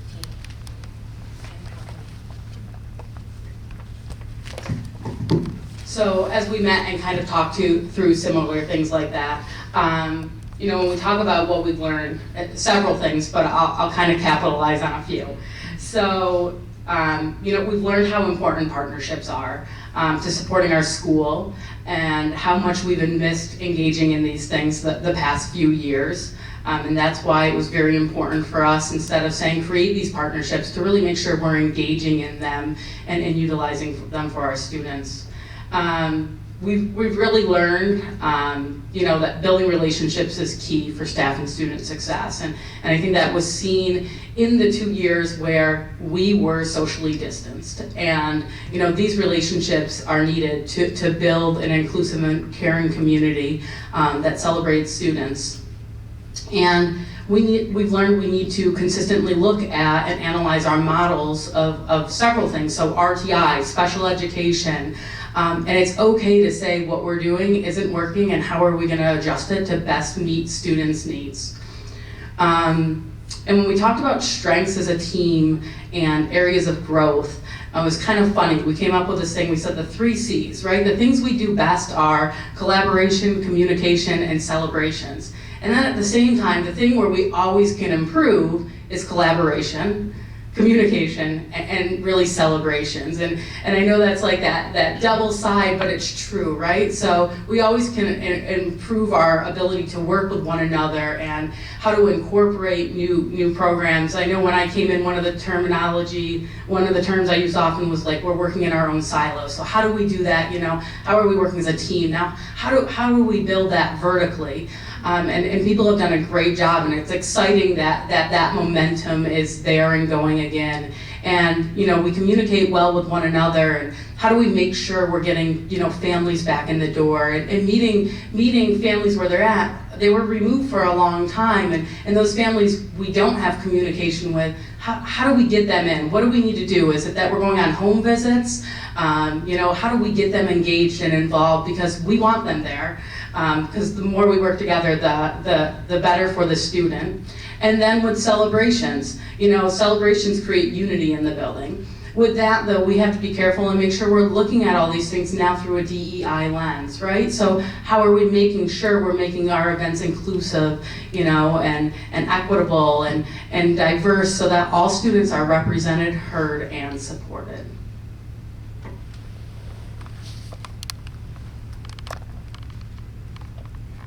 I'm going to echo what I said to your peers who came before you as well. Thank you for your hard work. I know firsthand your students love, at least some of them love going to school and being there and everything you guys do. The video is great. All the presentations have been great. There was a photo of you, Jen, with dodgeballs. Were you playing dodgeball? We don't play dodgeball. Okay. We don't play dodgeball anymore. There's actually a game that we play that you have to knock the bowling ball pins over in the back, so. Is that what you were playing? Yes. Is it legal to have that many balls? Probably not, but you know, the rules shift a little bit for the principals, so it was okay. But one thing I noted on that video is that every single person, not just the students, were smiling. So I think that tells more than any words you can put up there, so thank you for that. Thank you.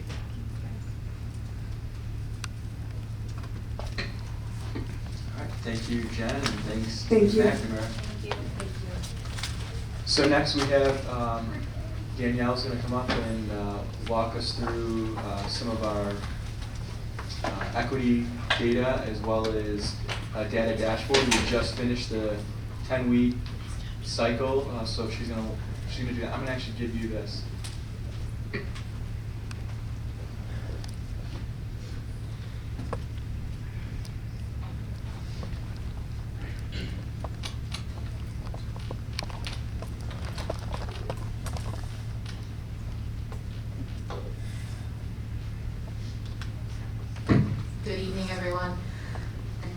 as Joe mentioned, tonight's presentation is kind of twofold. We wanted to share some of our equity data with all of you, and then I will run right into our academic goal quarterly update that coincides with our district report card data. So it's exciting to see that interactive report card roll over into year 2. But before we get into that,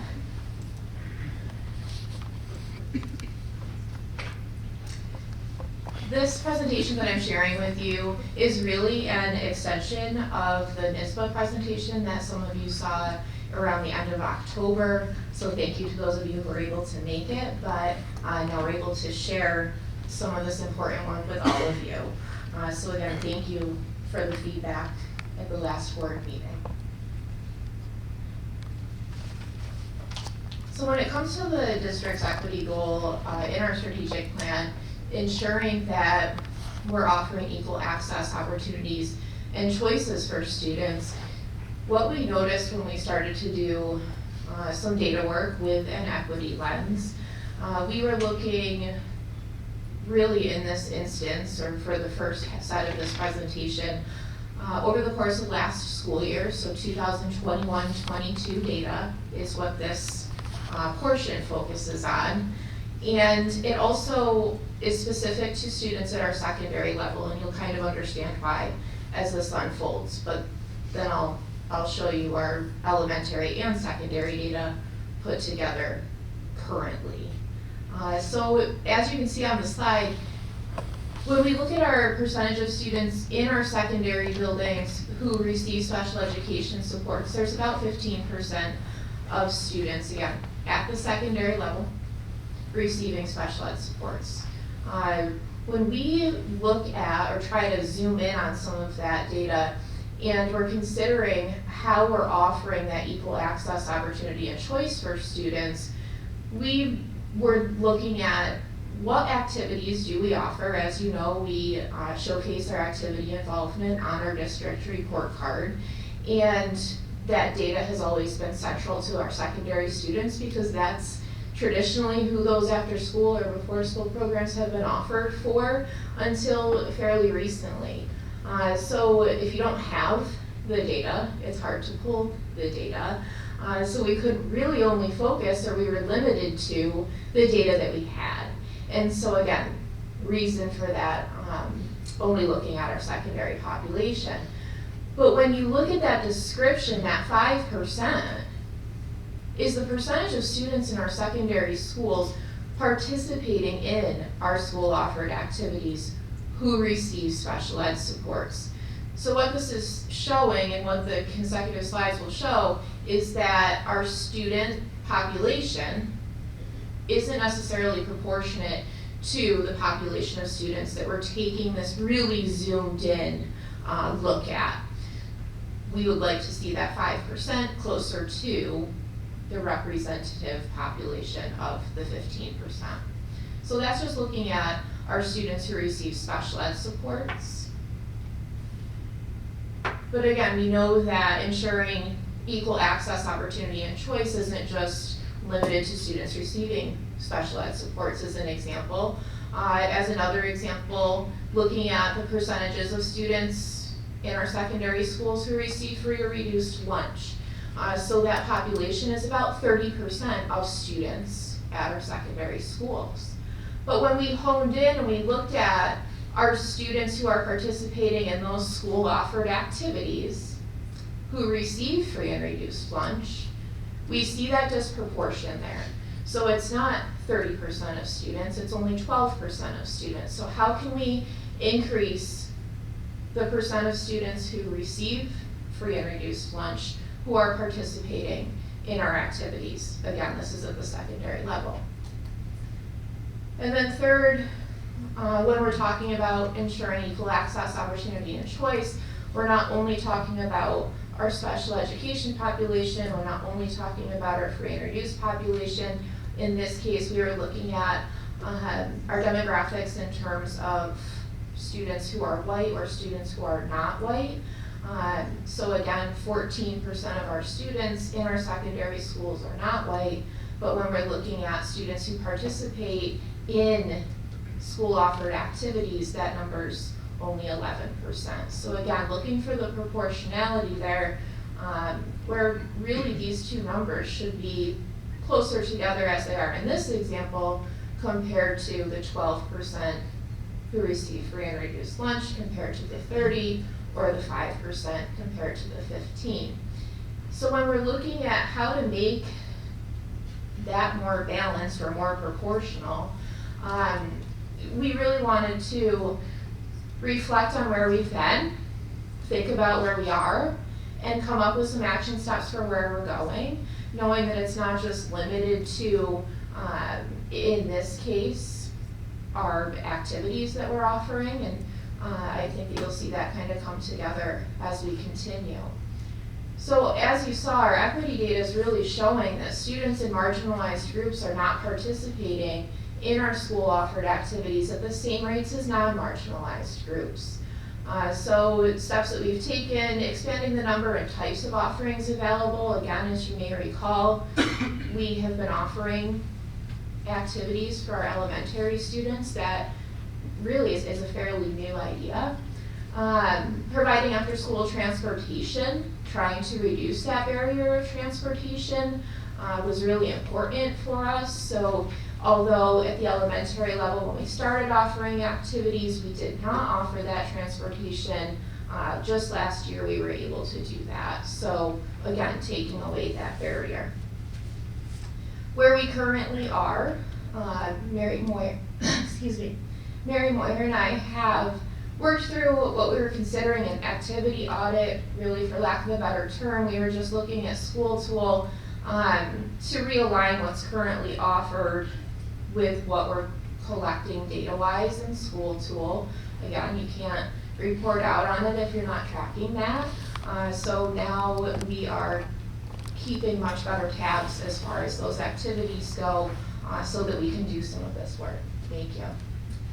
Tracking participation, I had just mentioned at the elementary level, but then also steps that we're planning to take.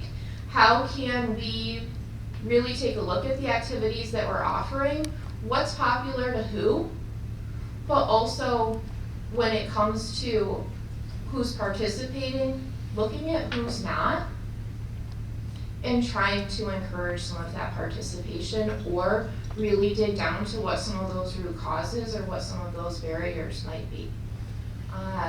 So we were able to take some of those action steps and turn them into short-term goals, but also long-term goals.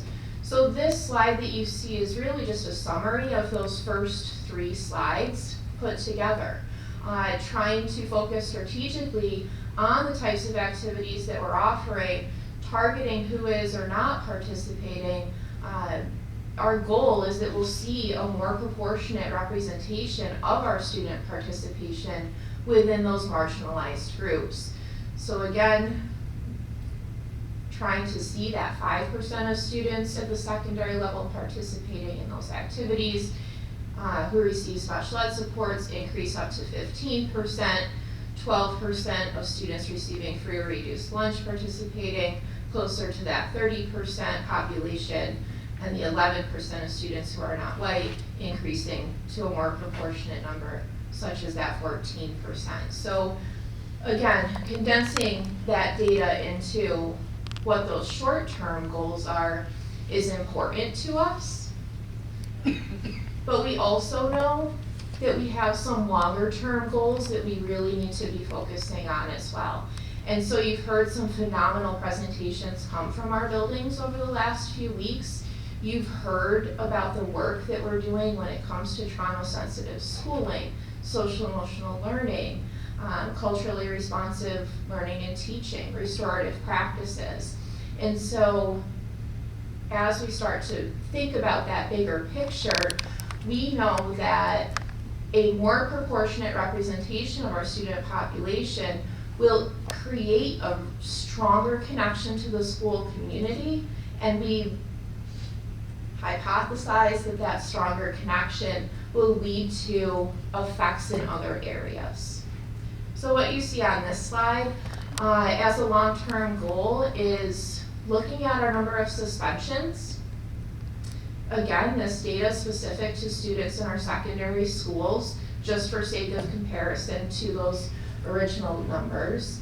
But when we're looking at students in our secondary schools who are suspended for 10 or more days, who receive special ed supports, again, that 15% was the population, but over the course of last school year, we saw 40% of students in our secondary schools suspended for 10 or more days who receive special ed supports. When it comes to students who receive free or reduced lunch, again, that 30% is the goal. But over the course of last school year, we saw 40% of our students in our secondary schools suspended for 10 or more days who received free or reduced lunch. And when it comes to our students who are not white, again, looking for that 14%, but last school year's data showed 26. So if we see a decrease in those areas, we're looking for that data to show that it's more proportional to the population that we're comparing to. So by creating that stronger connection, again, that long-term goal is to see decreased suspensions. We also would like to see better attendance rates. So again, you can read this data very similarly. But when it comes to students who are chronically absent, trying to narrow that gap with 21% of our students at the secondary level who are chronically absent who receive special ed supports, 21 down to 15.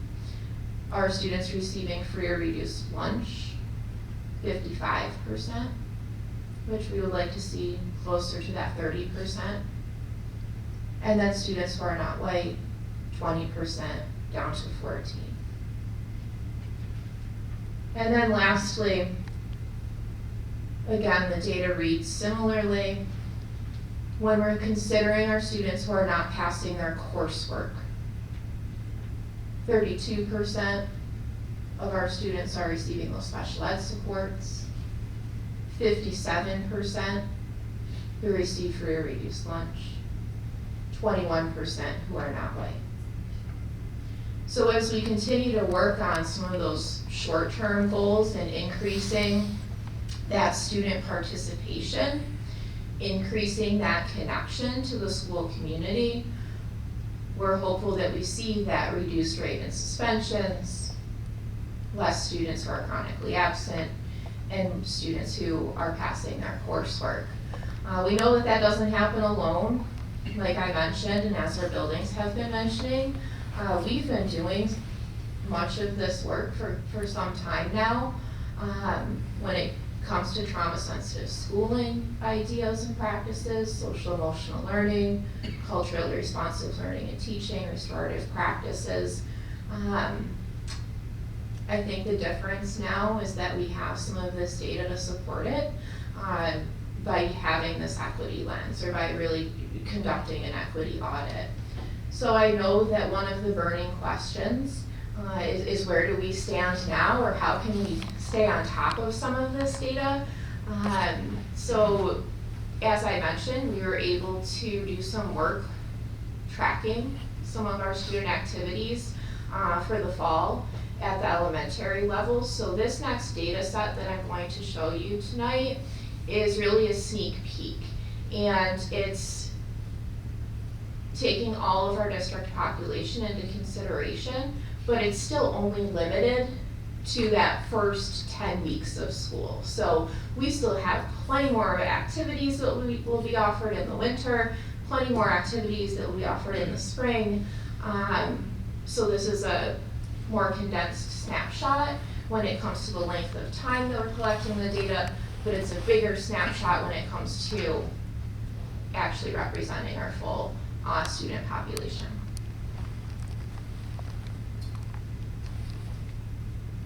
So our current reality for our short-term goal, this is, again, not just limited to our students in our secondary schools. This is inclusive of all students. So students who participate in school-offered activities who receive special ed supports. Currently, we see about 7% of our students participating in those school-offered activities. And our student population, district-wide of students who receive special ed supports is about 14%. So we'd like to increase and see that become more proportionate. When it comes to our students who participate in activities who receive free or reduced lunch, currently we have 16% of our students participating. We would like to see that grow to 30%. And when it comes to students who participate in our activities who are not white, our representation of the population is 12% this school year.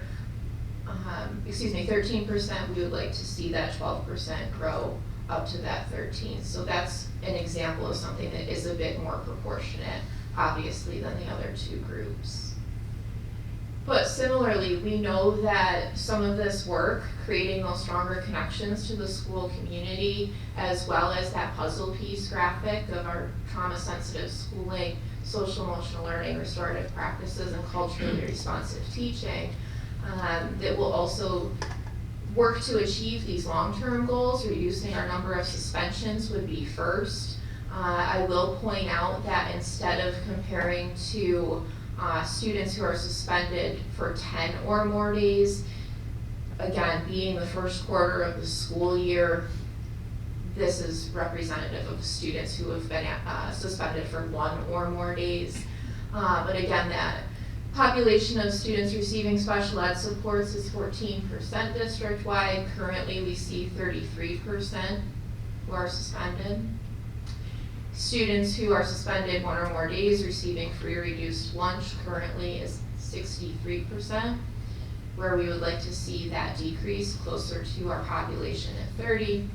And then students who are not white, currently we're at 27%. We would like to see that decrease down to a number closer to 13%. We also would like to see our number of students who are chronically absent become more proportionate when it comes to these really specific student populations. So 19% of students who receive special ed support decreased down to 14.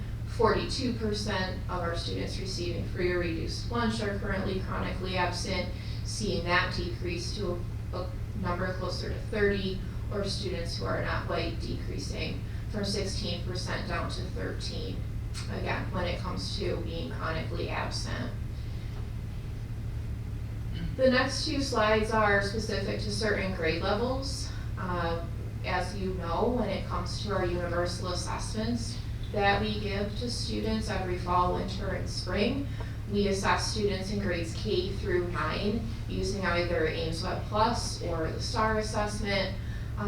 So this data is specific to students in grades K through 9, but when we look at students who are not currently performing at or above grade level, students who receive special education supports is about 22%, which we would like to see decrease. Our students who receive free or reduced lunch, 42%, which we would like to see become closer to 30. Students who are not white move from 17 down to closer to 13%. So again, when it comes to that increase in student achievement, like we had seen previously for last school year, students who are passing their coursework, really those universal assessments are just an example of an assessment tool that we give district-wide, in this case to students grades K through 9. But just for sake of comparison, if we're looking at course scores as an indicator of student achievement, this slide shows students only in grades 8 through 12, which is reflective of what our district report card also looks at and analyzes in terms of course scores. But we see similar data. So we're seeing, again,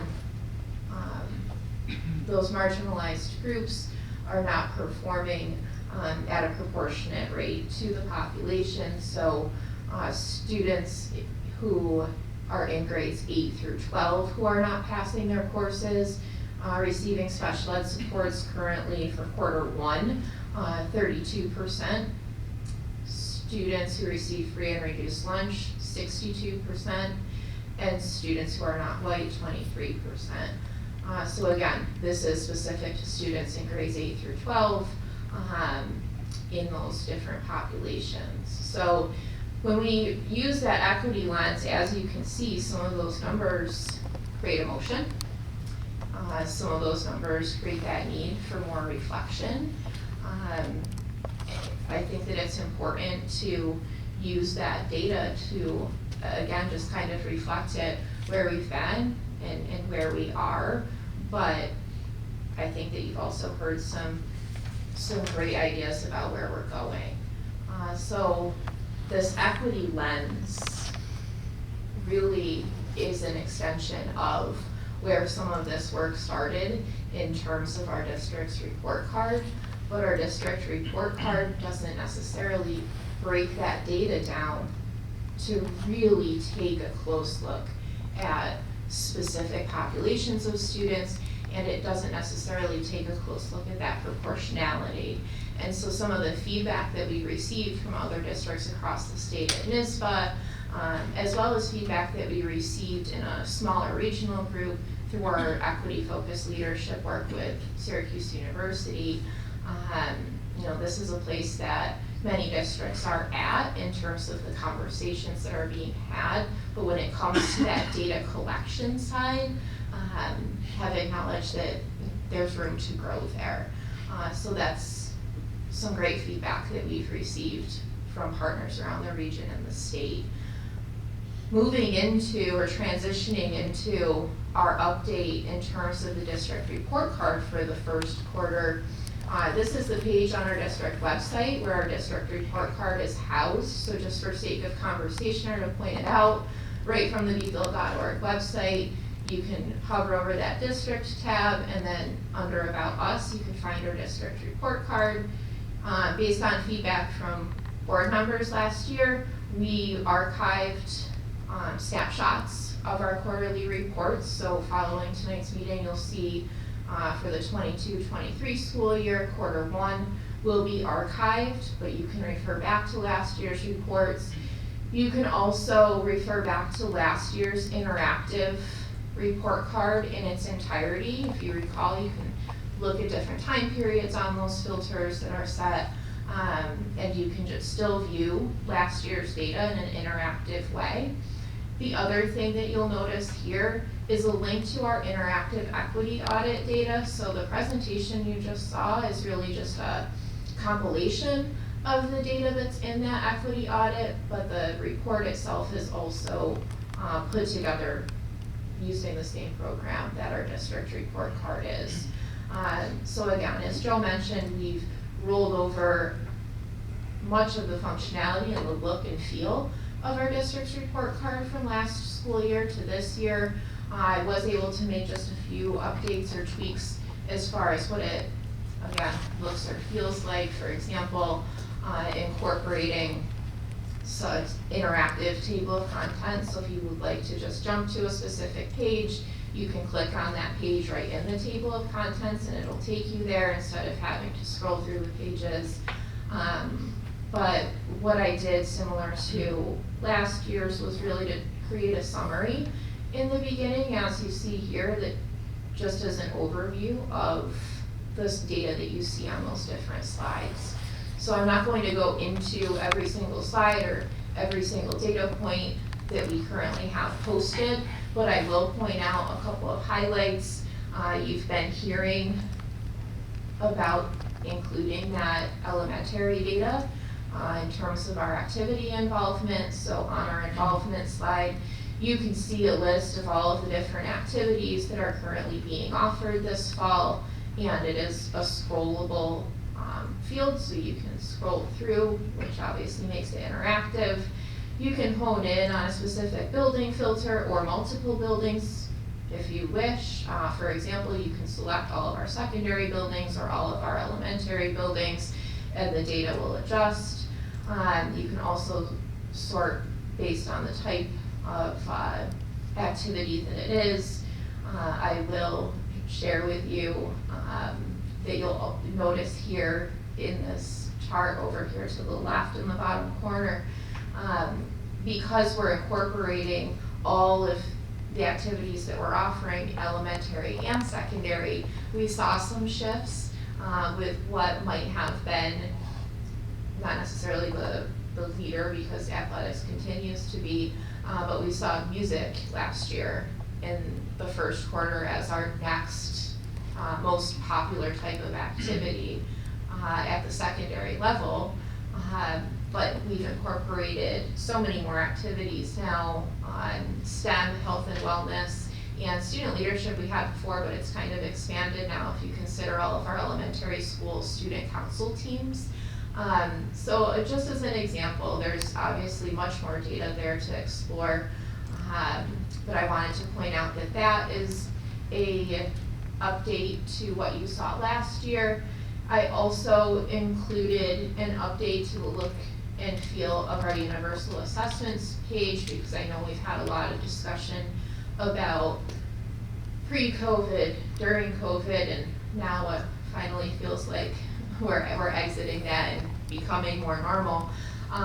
But trying to think about what baseline data might be and what our comparison data for the school year might look like. So I was able to compare in terms of the report card last year's school year's data to this school year's data.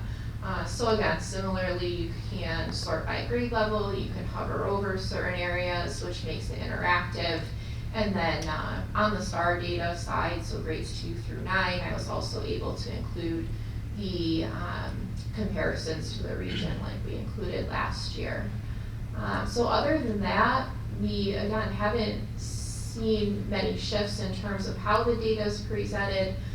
It is all summarized in the second slide of that report card. When it comes to core scores, it's like within a few tenths of a percentage point, the average last quarter to the average this quarter. Even when you look at it by department, it is like percentage points of difference that we're looking at compared to last quarter. Again, just things I noticed that I find interesting. In terms of discipline, 92% of our students have not had a single referral documented this year. And when it comes to student attendance, students are present in person over 90% of days. So I think that that's also important to recognize. So at this time, I'm certainly happy to answer any questions that you have.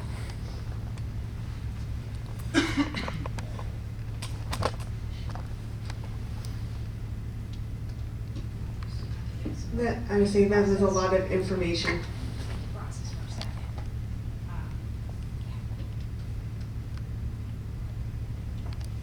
It's tough when you're moving the cursor all over to know, like, there's a lot of data there, but that data needs to, it's difficult to develop a question, because I feel like I need to go in there and do this analysis myself.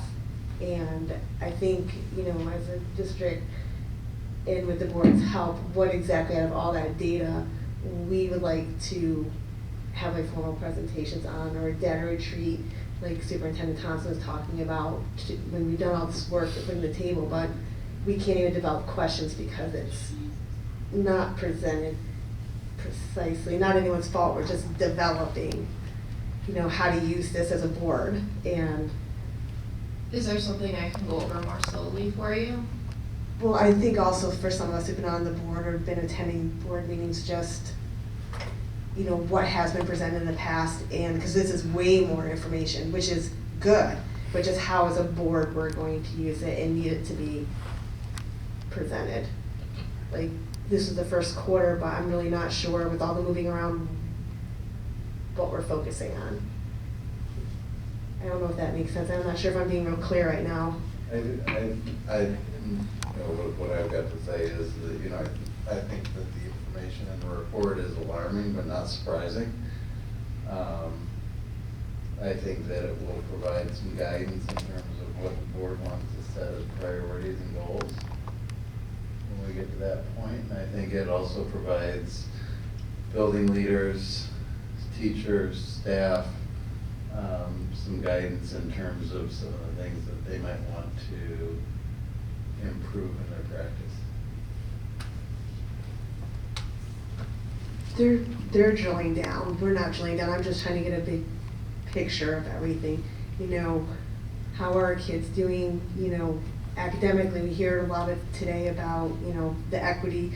I know that you guys are going to be doing more equity work on more than just like involvement in extracurricular and school activities. You know, I guess we as a board just need to figure out what specific things we need presented in what times of the year to utilize this effectively as a board.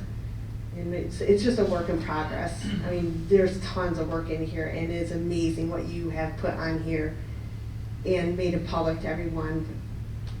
It's just overwhelming right now, because I could look at tons of different things if I wanted to, but as a board, like what's important for us to look at right now. Yeah, I also noticed someone called out Jesus. I wasn't sure if there was a concern in the audience. I'm just calling that in. We can have disagreements about the issues that we have or concerns that we bring up. I just want to be open if there are issues, just bring it to the table. What I don't want to hear in the audience is people calling out loud, upset when a board member is making a comment about the things that we're going over. That's all. I'm calling that in because this is not the first time this has happened. We may not all be on the same page. The goal of the board is to get on the same page with information, and I'm grateful, Danielle. It's a lot of really great information. And to Matt's point, it is very alarming. Very alarming. So as we enter this space and start asking questions about the data, you know, I go back to your slide 10. You know, I think this is a great representation of what we're hoping as a board to gain from the wonderful people who are leading this work in this district. Right now, it's disconnected for me. I don't know how all these pieces fit in, and I'm trying to understand that. And part of the struggle is, you know, we are required to look at the big picture. We're not supposed to get, as we've often been told, to get into the weeds. Then, you know, part of that is asking those questions to make connections and put those pieces together so we're able to make informed decisions. So we're not looking like, you know, we're not coming into the space knowledgeable or informed about all the wonderful work that's happening in this district. So I put that in the space because when I looked at the slideshow originally, I struggled. I didn't know what it was about. I can make some, so I'm glad you presented it. I'm grateful. Now what do we do with it? And as a board, yeah, we need to, you know, build our capacity so we're able to ask those tough questions, because part of our job is the accountability piece. So I just bring it in the space. How does this all interconnect with the bigger plan? You know, there's been a lot of work in DEI in this district, and what I'm learning from conversations from some members of the board, I don't know if you really know what's going on. We're hearing some piecemeals of some of the wonderful work that's happening, but what's the bigger vision and the bigger plan? Because there is a lot of great work happening, and I feel there's a disconnect. And what I don't want the district to fall into, this equity cycle where there's a disconnect between board support and what the district leaders and everyone in the district is doing to support that work. We should be on the same track, and right now, in the bigger context, I don't know. Right now I'm struggling, so I'm bringing that into space. Thanks. Tanya. No, you can go ahead. Thank you, everyone who spoke out. Danielle, it's overwhelming, but a good overwhelming. And I know this is a lot of information and data that a lot of board members, even in years past, have been asking for, and it's finally here. And it's in this great big package, but now we're like, I feel like I'm a child on Christmas Day, and like just the overwhelming. How do we read this as board members? What are we looking for? What is the goal? You and everyone else who presents, and our leaders, their educators, you guys look at this stuff. I don't look at this. I mean, I don't know how to interpret all of this here. So I did have a couple questions just jotted down for the other board members when I was reviewing this. And I know we didn't have the opportunity to have the data training, but I think that's something that might be very helpful. was something that's so positive, that's been put together and a lot of time spent on. So I'm not dismissing any of it, but I'm just kind of like, oh, this is overwhelming. I don't know if anybody else feel that, you know, that might help us try to understand all of this. That's kind of where I am. So we were gonna have the data retreat back last month to help us utilize this. And I think that would probably, if we could schedule it or agree to do that as a board, because all of the work that you're putting into it, it'd be nice to know at our level what parts of this we're gonna be looking at and the best way to utilize it for what our responsibilities are. So, you know I'm a data fan and I love all of this that you've done, and it's gonna be very useful, and it's gonna be very, very useful for the building leaders especially. But for us, I think we need to be educated on, not the mechanics, but what we need to be looking at our level. And I'm not sure if that's where you guys were heading with that retreat we were gonna do last month or not. I'm not sure what was planned for that. We had planned for that to look at some of the equity audit data, because that has been a request coming from the board for some time now. But I just want to add to some of the reason behind including much of this data. When you look at those board goals, there's equity in there. There's so many items in goal 2 specifically that actually Van Buren had been highlighting, where we're taking snippets from academics, from behavior, from discipline, from attendance, in order to try to support the board in measuring some of those goals. I'm just gonna say, the one thing that, you know, has come up with conversations, at least with Tony, Renee, Danielle, and myself, we've been having discussions about just the strategic plan presentations and how, you know, it may be helpful for the board, and we've allowed a lot of flexibility, and who knows, with the new strategic plan that will be, you know, unveiled at some point at the end of the school year, once the committee finalizes that work, to have some consistency with the data that's reported and how it's reported, so that, you know, how McNamara presents their data on BIMIS as opposed to Van Buren and Palmer. I mean, right now, we've provided so much flexibility. They're doing it what's most comfortable for them, but I think it does create confusion for you because it's being presented in different ways. So I think that can be part of the dialogue, and then certainly having, you know, an additional training or workshop where we can focus in on, you know, what does this mean, and then what is the board's role in helping, you know, drive the ship with this data. I also think it brings to light the fact that, you know, we've historically as a district and board presented or approved board reports, and a lot of them it's the same thing every single year. I look at like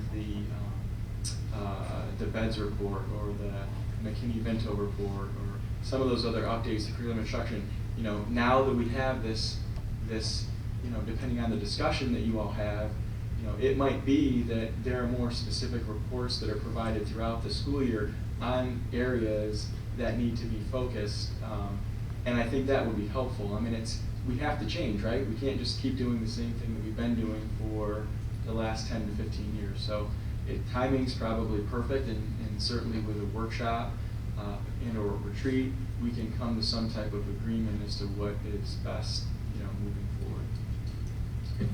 I think, you know, for us, or at least for me, maybe through conversations with the board, is, you know, you guys looking at all the data, because that's what you guys do on a daily basis. You guys know what programs and everything that are in there, you know, a highlight for us where you feel like the real, you know, trouble spots may be. And so we could talk about like the supports that you guys need, you know, for, you know, so we can plan with the budget and stuff, which is more like our end. And then the other end of that, the highlights. Look, this is what we're doing. This is where, you know, the budget we've invested, and look at the results that we're getting from that, and just make it at our level so we understand. I'm not doing it every day. Does that make sense? But I'm just one person. I'm just trying to make, you put so much work into this, and I love it. I just want to be able to use it at our level, not look at it like in the past of, you know, from a classroom level. Does that make sense? But we need to figure that out, all of us, you, together.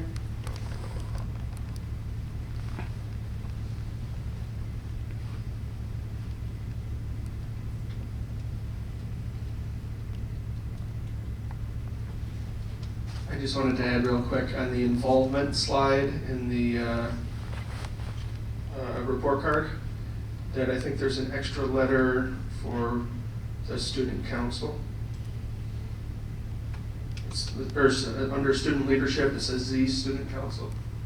There was a coding issue in school tool Okay. that will get updated on our I next just wanted to bring it to your report. attention. No, thank you. Thank you. That's been my world, Mary's world for a few weeks now. I believe that.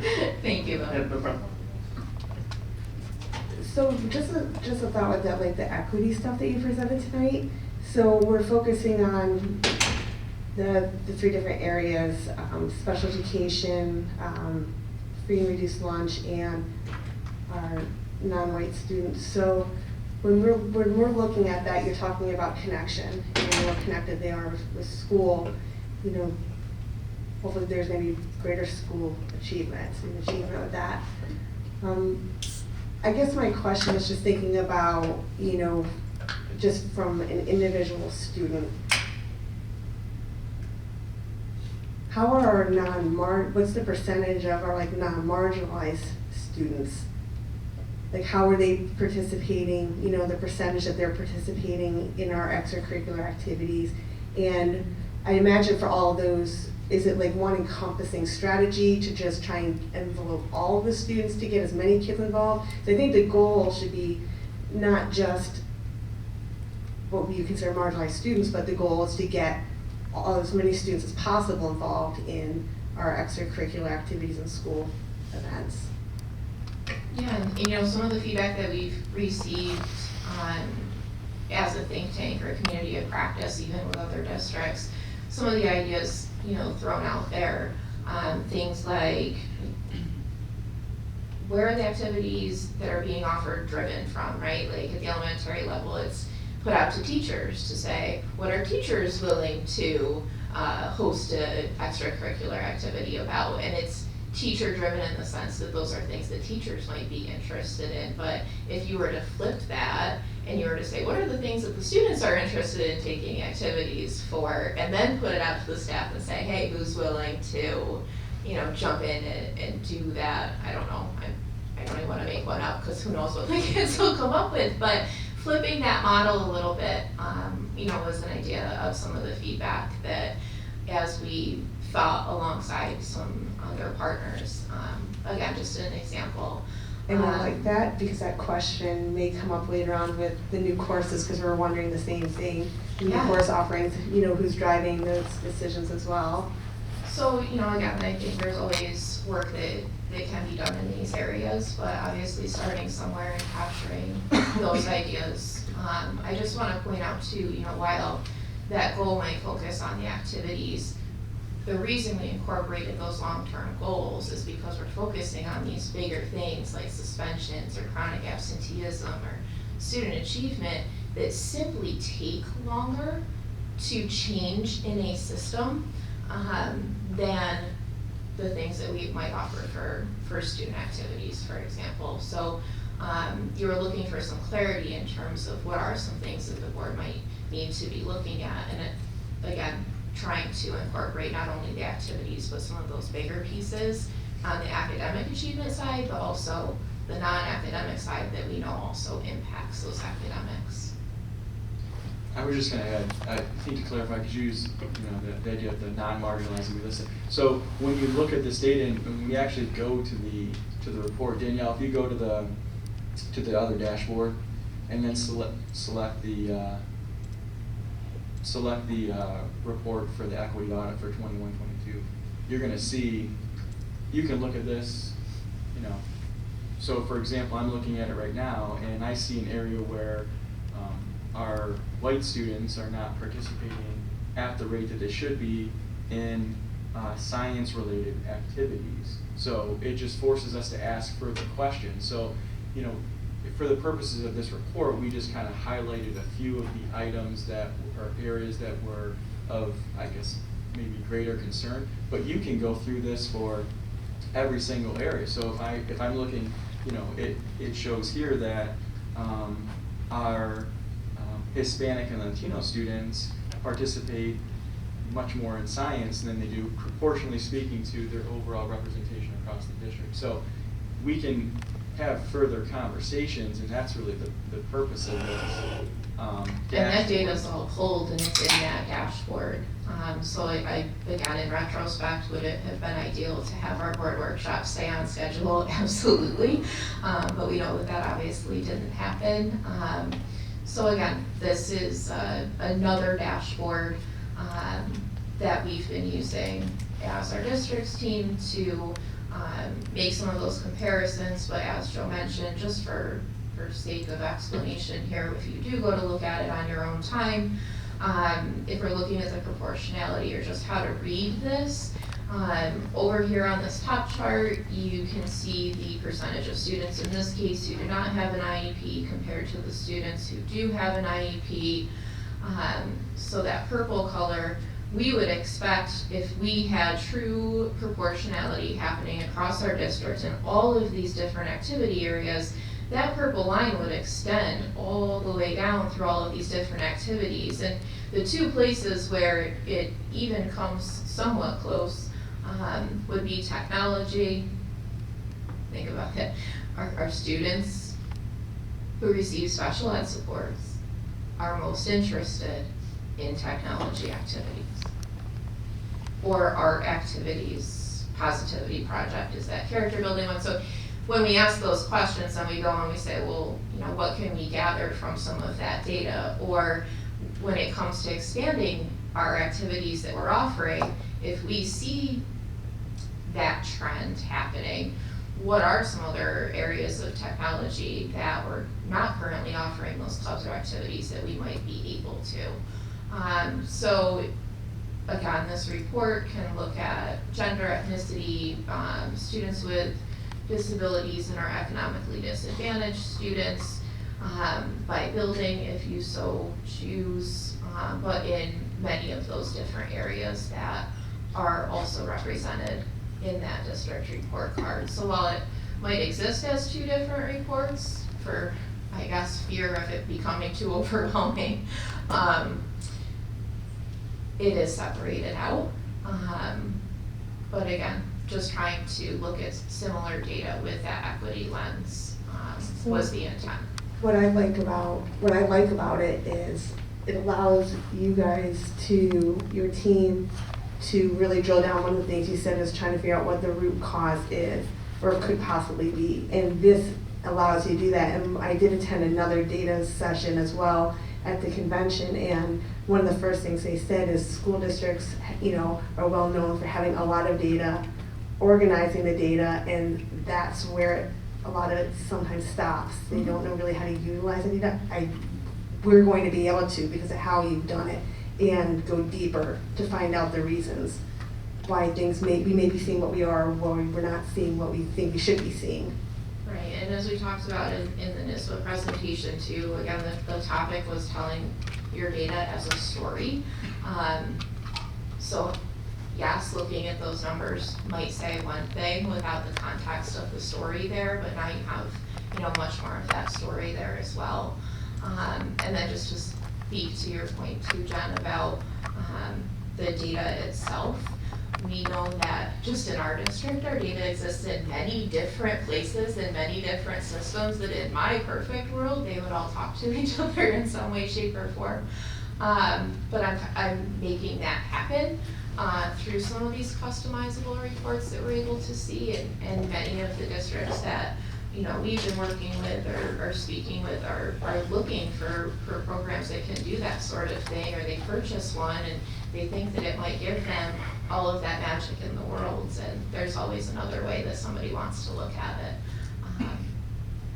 So is there something that you feel like you need to be able to look at it the way you want, or are you going to be able to pull it in with what we currently have? Time. I like this program as our option because it allows us to do much of that. But again, it takes time and energy and just that level of creativity to do. So no, I at this time don't feel like those programs would be the way to go. I prefer to create the view that we want to be looking at it with. So are you overwhelmed looking at all those numbers and figuring out what to look at next to be, you know, what we should be looking at? I mean, there's so much information here and so many different ways, you know, you can look at 2 different things. No, there are, and I'm not overwhelmed by it. I have probably too much fun with it. But no, it's overwhelming when it comes to trying to compile it and trying to summarize it in taking everybody's feedback of what they want to see or hope to see into consideration the best, you know, that we can. Well, I thank you for your patience with us trying to figure out how to use it and understand it. Absolutely. And I think you're right. I think, you know, being able to do that retreat before would have been more helpful. Yeah, I'm hearing some other ums around here. So maybe we can get that scheduled so when you present again, we'll have a better understanding of how to follow it. Yeah, we'd be happy to. Danielle, I just want to thank you for the presentation, and I think as a board, you know, it gives us a lot of information and a lot of data to start having some conversations of where we want to move as a district. So thank you.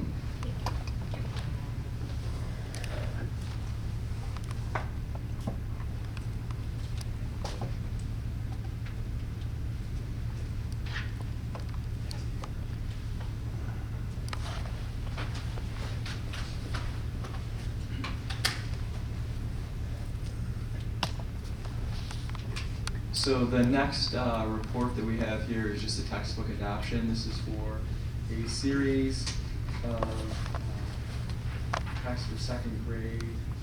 These are read-alouds that are part of a series for student choice. They will appear on the December 5th agenda. We do have 1 kit available, so if you want to stop in and get at least 1 or 2 to look at, feel free to do that, but I wasn't sure if there was any questions related to this. Okay, and then the next item listed, the policy committee met last Monday on the 14th, and we have a series of policies that are listed here.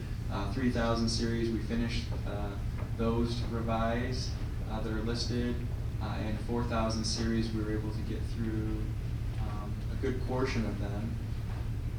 And we brought back the 6,000 series that we just approved. There was 1 typographical error, just where we put the full description of what the reimbursement meant. So you'll see an update, minor update there. It didn't change the context of the policy. So I don't know if there's any questions. I know the policy committee, Jen and Tanya and Shelley were there. These are all here next to me.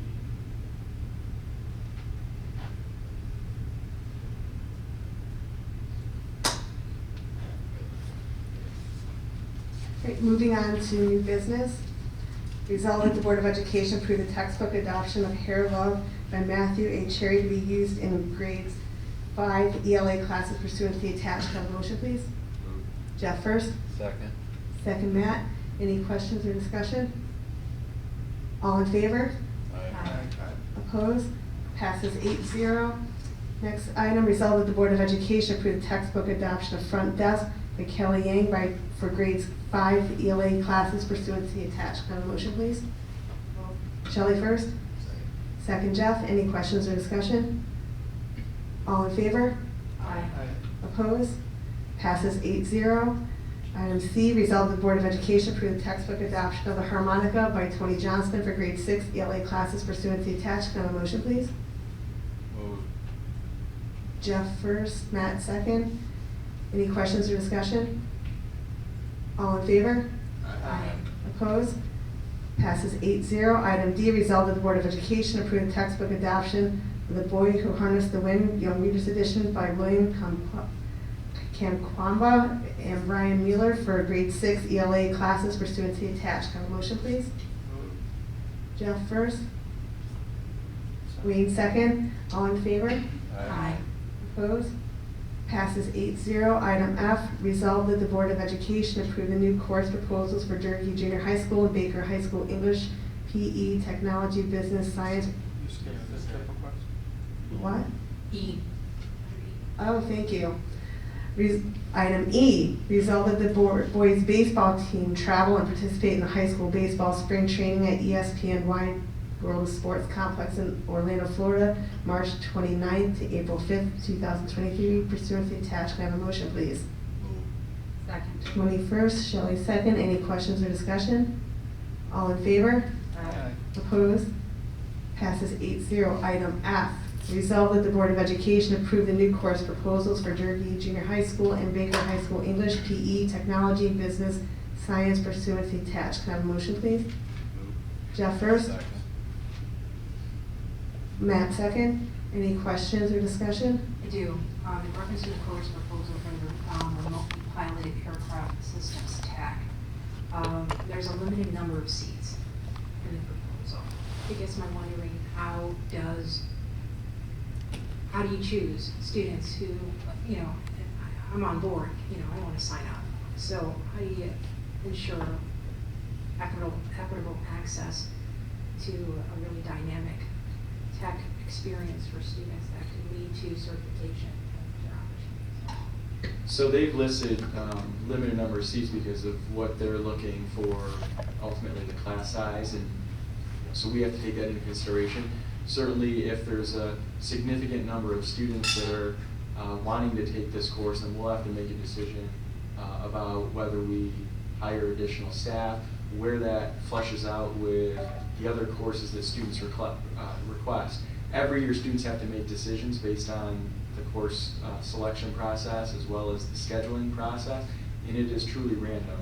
So the requests go in, and based on all of the requests this individual student makes, the system tabulates the placement of courses, and then whether they get in or not, it could be that there's a conflict. So then the counselors have those secondary conversations with students, and if we still see that there's a need and we have 40 students that want to take this course, so that would equate to like 2 sections, then we make a decision of, is there something that has 5 students that do we offer this instead? Do we add an additional staff member? Those are all conversations that are had once the scheduling process is complete. My other comment has to do with just approving course proposals. I think over the last 6 weeks, I think we've all enjoyed our share of, self-reflecting and examining what's happened within the district as boards, as members of the community, and also in our work with policy and other aspects of this work. I had to sort of rethink about how do I approach this, right? I think to your earlier statement, Joe, about, some of our practices that we've had or that have happened in the district, we need to revisit and reconsider, or even revise or transform. So the practices of 20 years ago may not necessarily be effective now. So I think about course proposals. They come with a cost, and I was really grateful for the journalism proposal because it was so comprehensive. It provided an outline, it provided a unit plan, and I haven't seen something like that in this current capacity. So, we don't get into the daily lesson planning. That is the job of our wonderful teachers and staff. However, as a board member, I've had conversations with mentors who do this type of work to understand the greater context and how these course proposals fit into our greater guaranteed and vital curriculum. Do we have access to that so we can see how these fit into that, to view, and just to reflect and just sort of see the greater plan? Because there's a lot of really, if you come up with these ideas, there's a lot of really great work, and a lot of teachers who have just this amazing ability to create experiences for students. And I just don't know what that plan is. And I put that in the space because it would be helpful to see how these fit in the greater. So I would comment, first, there's a lot of information on the website related to the course offerings that we have across the district, so I would say that's a resource. We are in the process, the curriculum department, they've been working on, I know it came up last year with the board, just the high-level overview like you see in the English proposal with what are the major concepts and curriculum topics for instruction. That website is, a work in progress. We're working on that because the system that we use in order to make it appropriate for people to really understand. I mean, certainly anybody can request that information, and we make that available to anybody that's asking for it. But we're trying to put it in a form that is easy for everyone to access, and it's taking time because we want there to be consistency, because otherwise, what you see in one department that looks different, we're gonna have questions. And so Tony and Renee have been working hard on that with teachers, and we're hopeful that at some point that will be live. And I will say that a lot of other school districts don't do that, and that's one area that we've been striving to get on the site updated over the last year when it was brought up. I think Shelley actually brought it up initially.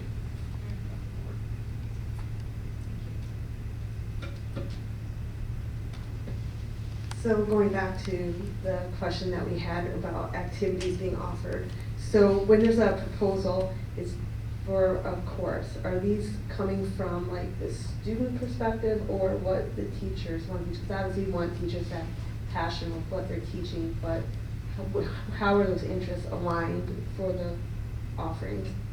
So it's a combination. Certainly the teachers, it's based on conversations with students. I mean, you'll see a lot of it is, in the tech, I'll use tech as an example, based on conversations that they have with students, what their interests are. Certainly the counselors are asking students about those offerings. It would be my hope that, when the strategic plan is eventually finalized too, that will set a direction for us to continue to do work and to seek feedback and get input from students. At the secondary level, a lot of times those conversations take place through the guidance department when they have their seminars. They occur at all grade levels, at least at Derby and Baker. And so between that, conversations with classroom teachers, that's how we're getting a lot of this data to make some of these decisions. I will still say though, it is mostly teacher driven, based on interests and experiences, and that might be something that if we have a need for change, it might be based on the feedback that we get from the strategic plan. Our parents, our community, we'll hopefully see that in the survey that was just conducted, and then we'll know what people want. I have a lot going on. Any other questions? I have a question or a comment. When I was reviewing the courses, some of them have a much steeper price tag to them, and also, if I read it correctly, I think the drone and the lifeguarding or first aid class, there's a cost or a fee to the student to become certified. In both of those, I believe the drone is a little bit more steeper than the lifeguarding one. What consideration is taken into that? And you're offering these courses to students, but then we're asking them to pay a certification fee. How does that work? So ultimately, any student can participate in these. It's a matter of whether they're looking for that certification. The certification is a bonus to this work. It doesn't mean that they have to have that in order to basically learn those skills. We are looking at other avenues with some of the other trust and agency accounts. We have people that have made donations. We have money sitting in accounts that could be utilized for students that may qualify, similar to like AP advanced placement testing, where based on free and reduced applications and access, students can get a reduced fee. So those are all things that we're taking into consideration. And a lot of it will be driven by students that sign up for these courses. I just want to backtrack or go back to the curriculum part. And as you even mentioned, I asked about it last year, and I know it's a work in progress, and thank you for everybody doing that. Is there a time frame when you're looking to have that be completed? Our intent was to try to have most of that done over the course of the summer, but it just takes time. I would say within the next month or two. I'm looking back there at Tony and Renee. I know there was a lot of work, more so at the secondary level, to just get the formatting, and Renee did a lot over the summer, because beyond what the teachers are doing, so they're doing the work, but then it's having somebody else, whether it be Renee or clerical support, transform it into the format that needs to be consistent, because we're pulling it from a system that's not it's a standalone system that doesn't do that work. E-Doctrina. If they don't have a report, we've tried to get them to generate a report that's specific to us, but it's a lot more complicated. So we're making adjustments. Certainly we can get what we have out there, but then that might just create more questions and answers, because why does this department or building have information, or content area have information out there and this area doesn't? So if the board wants it out there now, we can put it out there. It's a matter of it can be out there with some of the information, or it can be out there at a later point with all the information. And again, I would reiterate, if somebody wants that, all they have to do is ask and we can provide it. No, thanks for that clarification. Obviously, that's a board decision. All of us have to come to an agreement too. But you are putting out there, somebody's looking for specifically, the means are there to receive it. It's just not up publicly in a complete step. Correct. Or stage. Okay. Thank you.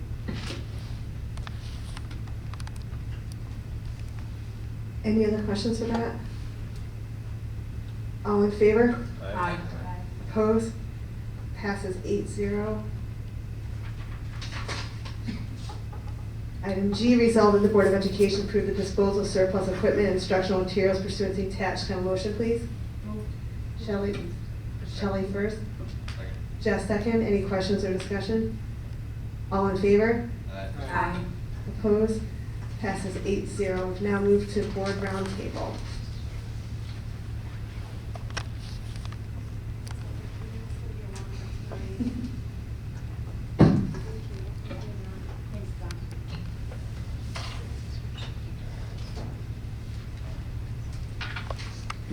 Okay, so I don't know if there's any other topics. Obviously, I had, Yeah, oh, do you want to do that first? Yeah, before we get into that discussion, because I think I'm hoping it might be a pretty simple discussion. Are there any concerns, questions about Kim putting out an RFP and putting for a consultant to put a committee together to start looking at our infrastructure plans moving forward, building off of what Finding the Future did before the pandemic? And just to further clarify, for those not familiar, an RFP is just asking for solicitations for bids on somebody that will say, yeah, we'll do this, and here's the scope that we'll do, and there's nothing binding there, it doesn't cost us anything, so I'm sure people realize we're not really committing to anything other than seeing who's out there and available to do the work. And the RFP would be specifically for what? Can you clarify that again, please? Consultant. So that would be for consulting, for basically running the Funding the Future, whatever new name we come up with. We've agreed probably not to carry that name forward, but to run that, to come up with the data. Basically the same way it was run before. I think Sam participated in that and can probably give an idea of what that consultant did in more detail. If that's helpful. He met with us every time that we met and provided data, moving the process along as to coming to the final conclusion of what we decided to bring to the board as far as maybe reconfiguring grades or moving buildings or moving the secondary up to the main campus. And every time that we met, we reviewed attendance data, not attendance, but Enrollment data. yeah, just People moving in and out, trends in population shifting. building, Right. new housing, the trend of, where people are moving versus where schools are. And it was very valuable, all the information that he brought us. And we were able to break down into groups and discuss the data to make decisions of moving forward.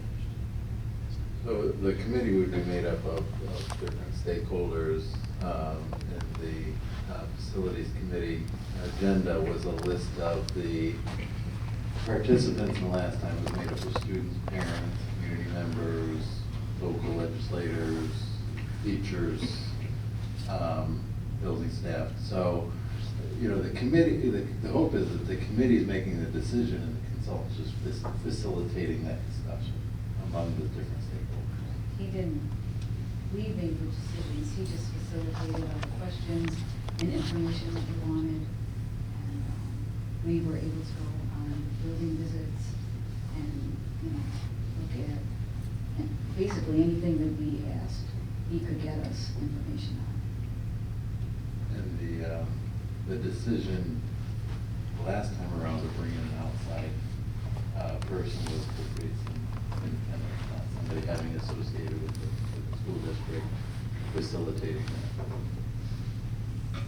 that. Is there some reasoning or justification as to why we wouldn't use that same consultant as from before? They would We be wouldn't more than necessarily- welcome to respond to the yeah. RFP. I think it's just to see who's out there. It's been 5, years since we did that, so we're not saying they're not allowed to, or we wouldn't pick that person, but just see who's out there. We haven't set a budget, so it's just see who comes in with Yep. us and compare those things. Well, and I think there is the thought that it may be over the threshold that we would need to do an RFP, so if we go out with an RFP and it comes in less, then that's great.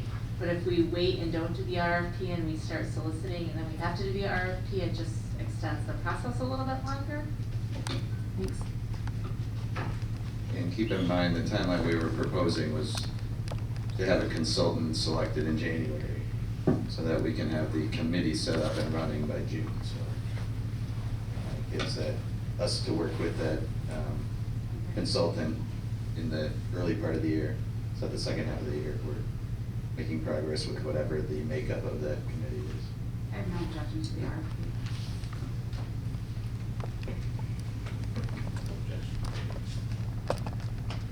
I say go ahead, I'm fine with that. Is there anyone, is all good?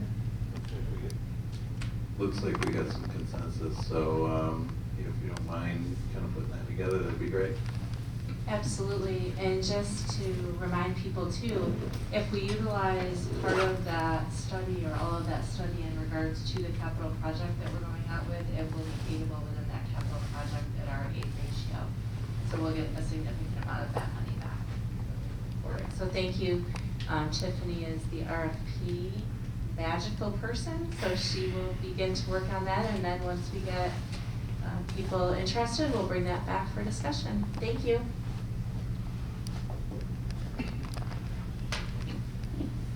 Does anyone have anything else before we get to the one item that was listed on the agenda for tonight under board roundtable?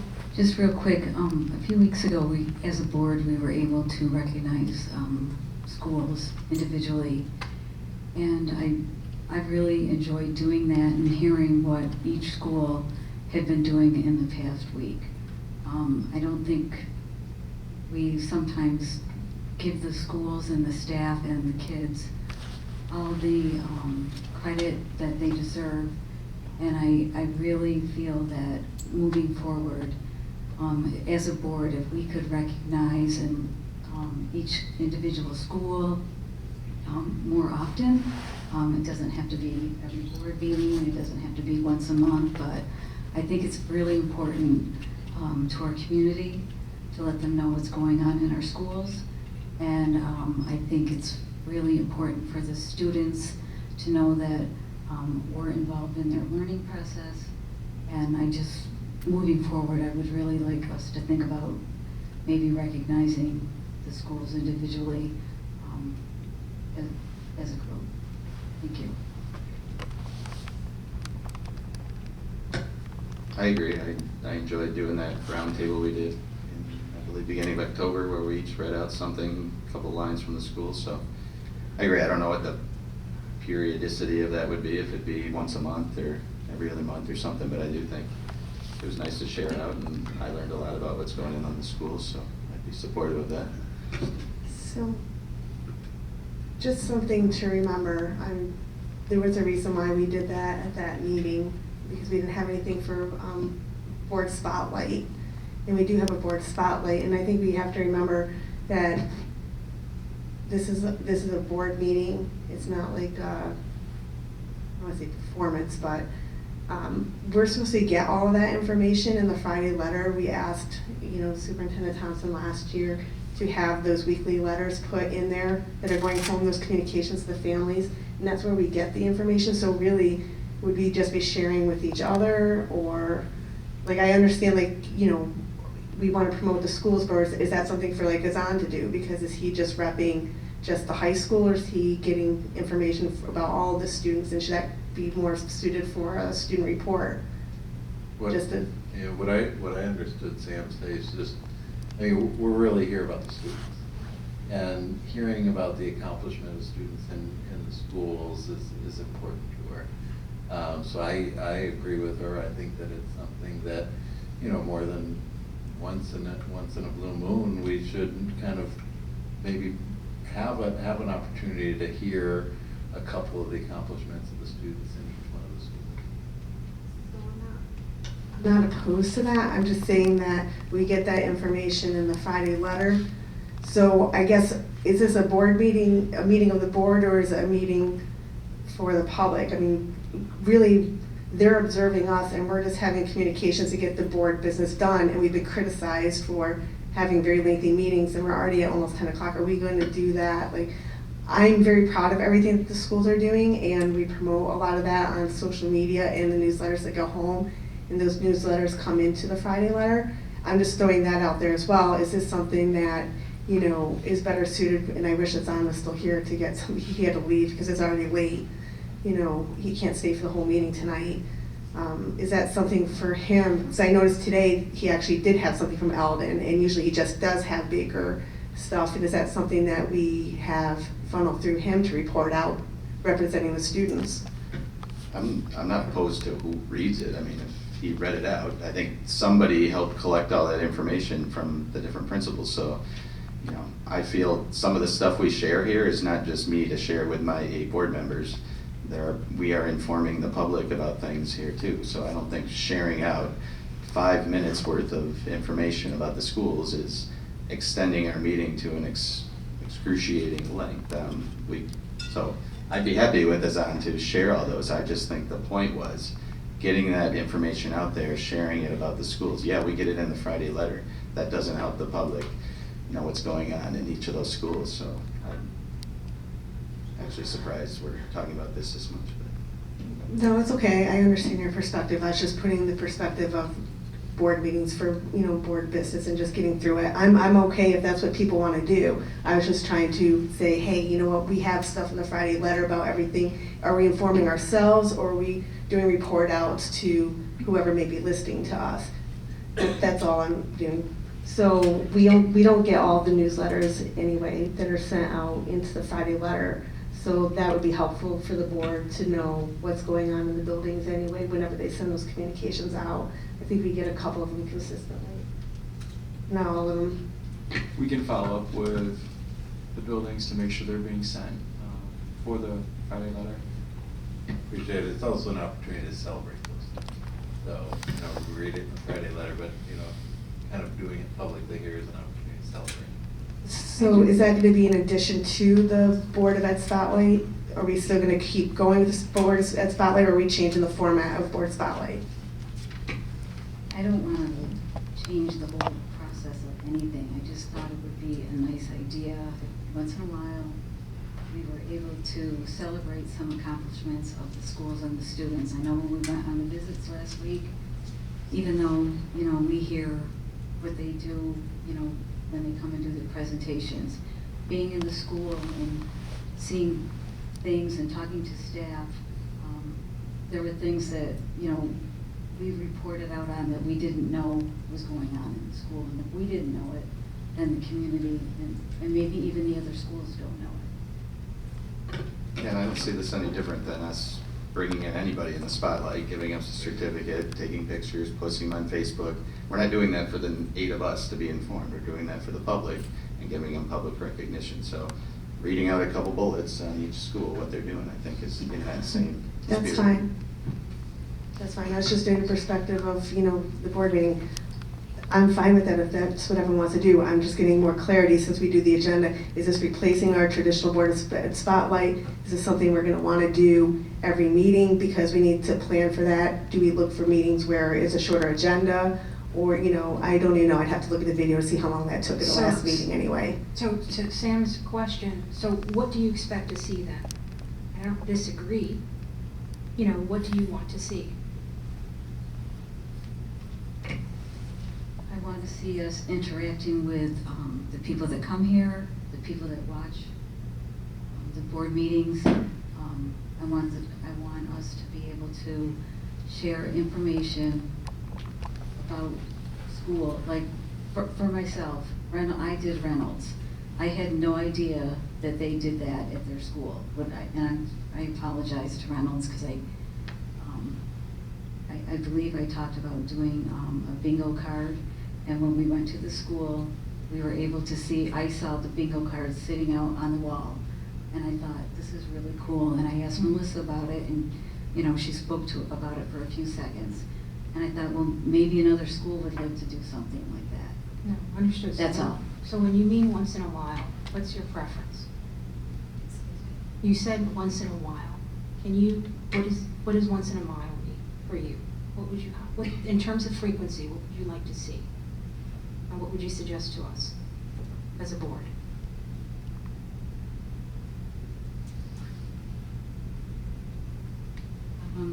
Maybe once every other month. Okay. Helps narrow down.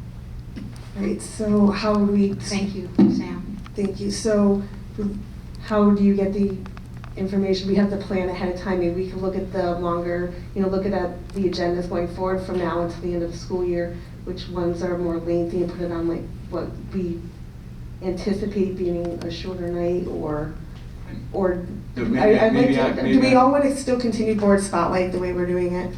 I just need I'm sorry. Oh, you're fine. Just for clarification. Either way, it's fine, but I don't know what the history is, what the board spotlight, how that came about. Was that initiated to do what Sam is proposing a little bit more of? Because that is a good thing. We are here for the kids, and we want that to be shared amongst everybody. And not saying adding to, but do we just incorporate or make sure that all of the buildings are given an opportunity for the board spotlight every other month, or whatever, however it may go?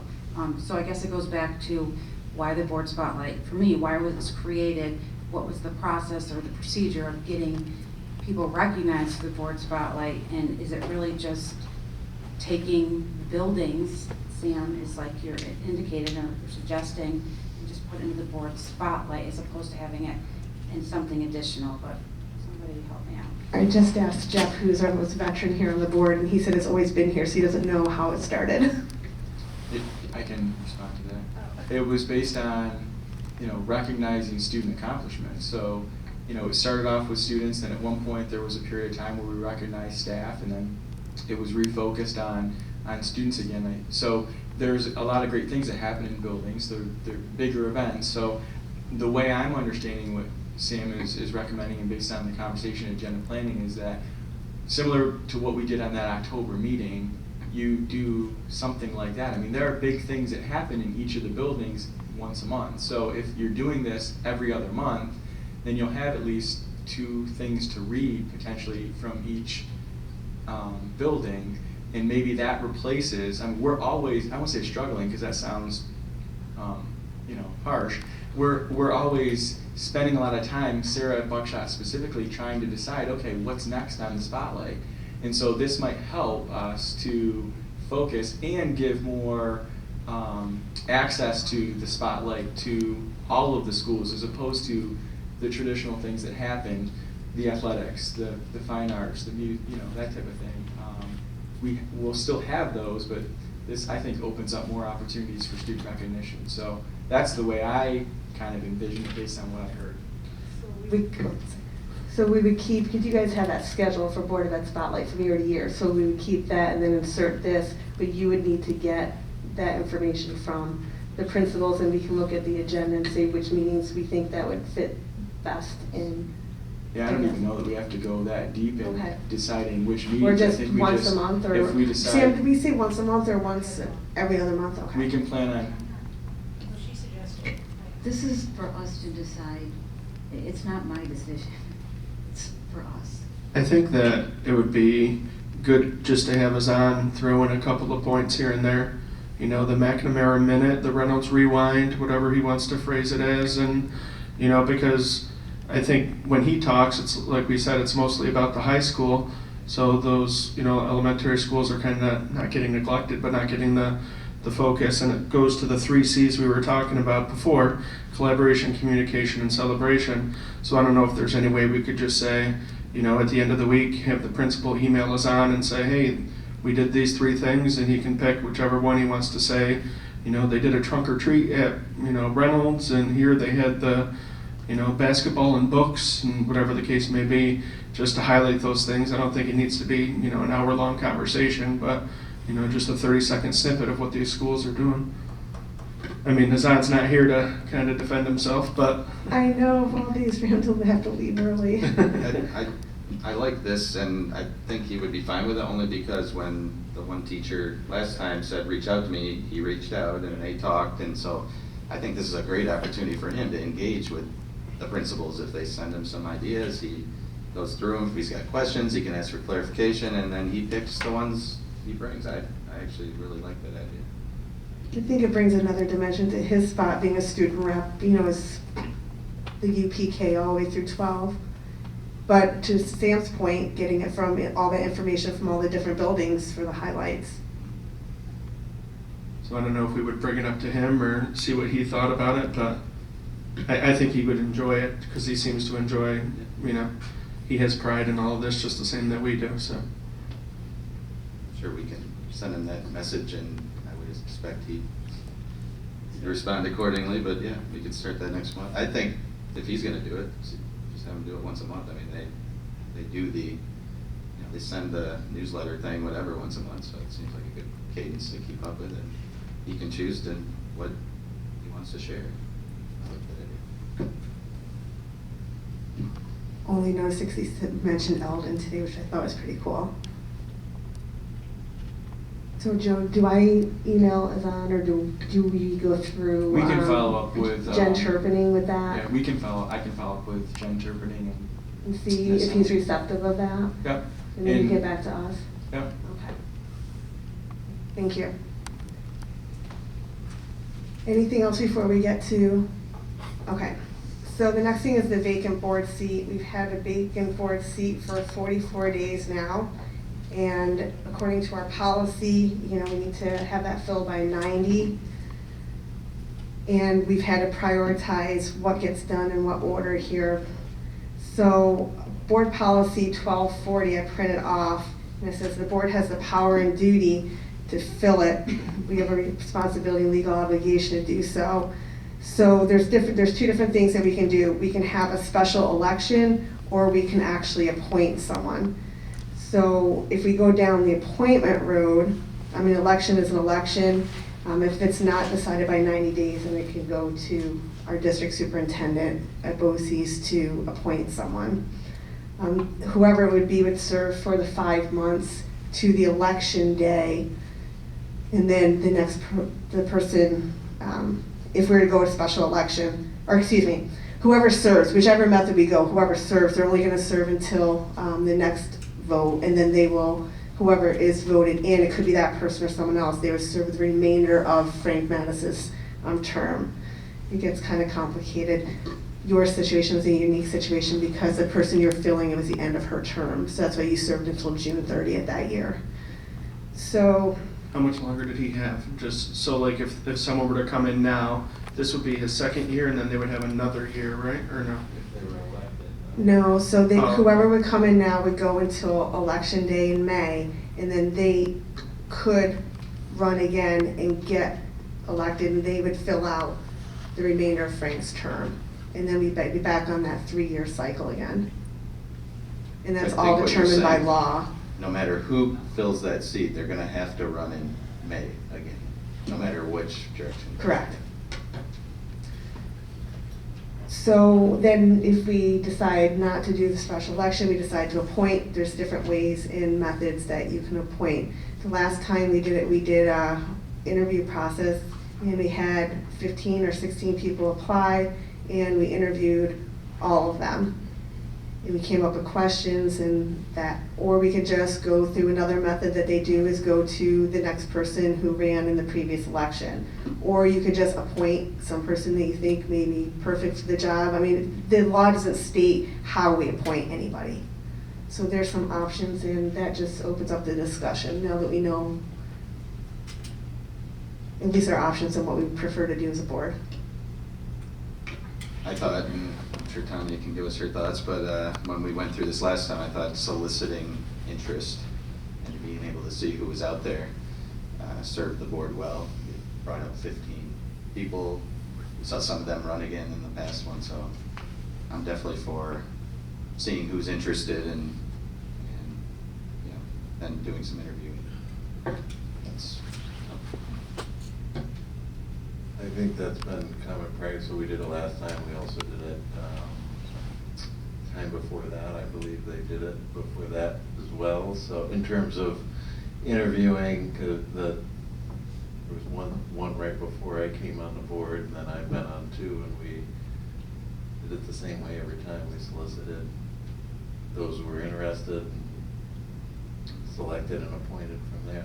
So I will also say that we're going to be having a lot more meetings because of what we're going to be going through going forward with our district leadership and how much time are we going to have, because the last time that fell on me, and I can say with what I have going on in this position now, what we have ahead of us as our prime duty as a Board of Education, I'm going to have to put that work onto someone else. I'm not going to be able to afford that kind of time right now. I would prefer a special election, or even to go to the person in the last election who was next in line. I think that takes any issues or bias or anything on the board or any direction that we might be implicitly or unknowingly putting in there, and it just puts it to the constituents, to the people. That's just my thoughts. I'd also say about 15 people who applied, only 2 people actually decided to run. So, you know, why not look at the people who actually put themselves out there and just go through in order, you know, and see that some next person may not even want to do or be able to do it, and just go down that way is another idea. I guess I don't know what you mean. Oh, no, last time when we had 15 people who Yeah. actually applied, when they didn't have to go through the whole campaign process, out of all those 15 people who applied, only 2 ever ended up putting themselves out there and running again in the future. So we may get, you know, a lot of people who apply, but why don't we look at the people who actually put themselves out there and show that they really want to be on the board? Yeah, so they actually go through the process of getting themselves at least on the ballot, so to speak, right? Right. Yep. Yeah, I guess that's partially why I think I prefer that method. Just, you know, Kim, months. do you know what the timeline is to do a special election? I mean, I know in a regular election, there's a bunch of timeline stuff. Do you know what that would be if we decided to move ahead with that? I don't have that off the top of my head, I'm not sure if it's in the legal guidance. There has to be public notification in 45 days prior to the election. So you're gonna have to take that into consideration. Right, the to board at its own publicly- option may instead call a special election within 90 days, and we're already at 44, so if we need that many days to publicize it. Well, and then we would have to make sure that we, have the people to work and the polls, because I don't know what the timing would be, there would be all of that organization and having people work the polls and all of those pieces, like a regular election was how we would have to set it up. So just to clarify, that may not be an option at this point, because it does state here that the election would require 45 days notice, and other provisions that are applicable to school board elections would be in effect as well. So if we're already at 44 days, unless you're publicly notifying people tomorrow, our 90 days is gonna be up. So we're really down to either appointing someone or soliciting resumes or whatever, applicants. I'm of the thought or belief, knowing a little bit more about the special election, and it doesn't seem like it's an opportunity, or we can go that route. Just taking into consideration the amount of time, like Jen had referenced, that will be coming up. I don't know how much time it was taken. The last time it was done with soliciting and going through interviews. I don't know how great of a time that is, but I like Tony's suggestion of looking at the last results of the election, see who the next person was. If that individual, who it is, wants to take that on, I don't know. That's where I'm going with it. I think time is of the essence, and we have a short period of time really for the rest of the term, but we have a lot of work that's going to be coming our way. So it's more, since I've been involved in this position, there's been a lot of responsibility on my end. I was the one who had to head that last time, but it goes beyond that. It's the whole onboarding process. So, our fourth person was Denise Falso. She's been on the board. I don't have to go through the whole onboarding process. The only thing that she is literally missing is what has happened since July 1 to now, and a lot of that has been out there public anyway. It would be easiest for me and Jeff to not have to go through that. She knows the communications, the whole process. We don't have to go through all that. And I'll talk about the internal communications and what to expect. So between now and May 20, or May, whenever the election is. No, to your point, Jen, and I appreciate that. And I do agree with you, Tony, that, how do we do that quickly, efficiently, and, fairly? The fourth person in the election. I'm also thinking about experience in light of what's happened within the district. There's something to be said with individuals who have had prior experience working on this board or in other boards in other districts. So, there is, as you said, Jen, a part of this work that requires a lot of onboarding. And if you do not have the background, and for those of us, it's a relatively young board, there is a lot of work that has to be done. So when I think about Denise Falso, who is the fourth candidate on the board, there is a significant level of experience and educational background, and there won't be a need to have to onboard an individual who has that strong background. And my hope is that, if that is the pathway this board is going to choose, that, she'll accept that. So I put that there. I'm not saying I'm opposed or to any way forward here. I will just also point out that 4 other former board members have attended board meetings in the last 6 weeks. So, again, there are other candidates out there that have served on this board that may be interested. So, I don't think we're down to one candidate, but, if the board chooses to go with one candidate, then. What other candidates are those? Former board members. Yeah. So we've had Vic Jenkins here, we've had Sally was here, we had, I don't know who Sally is. Who's Sally? Earl, Wells, I'm sorry? Dager, thank you. sorry. And, just today, we had Jim Jim Goulet. Goulet, so. Do yeah. we know that they've been here? I guess we don't really know why. I can't say I can't speak for their intentions, I'm just No, pointing I out, we've had other board members that have been here, so that's. Did any of those run in the last election and put in the time and still want to be here, or? I can't sit here and say I know anything about their Okay. intent. I'm just pointing out, we're talking about having experienced people come on the board. There are others out there that may be interested. But if the board chooses, certainly, we've all worked with Denise, so she would be able to jump right in that seat and take off. So only pointing out facts of who's been here, that's all. And I'll support whatever path forward the board goes.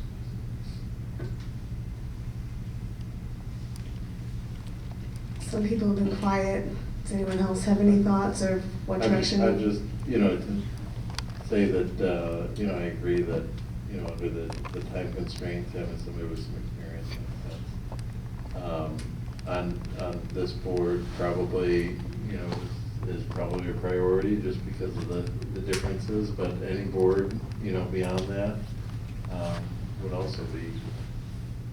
But I think that, different boards operate different ways, so.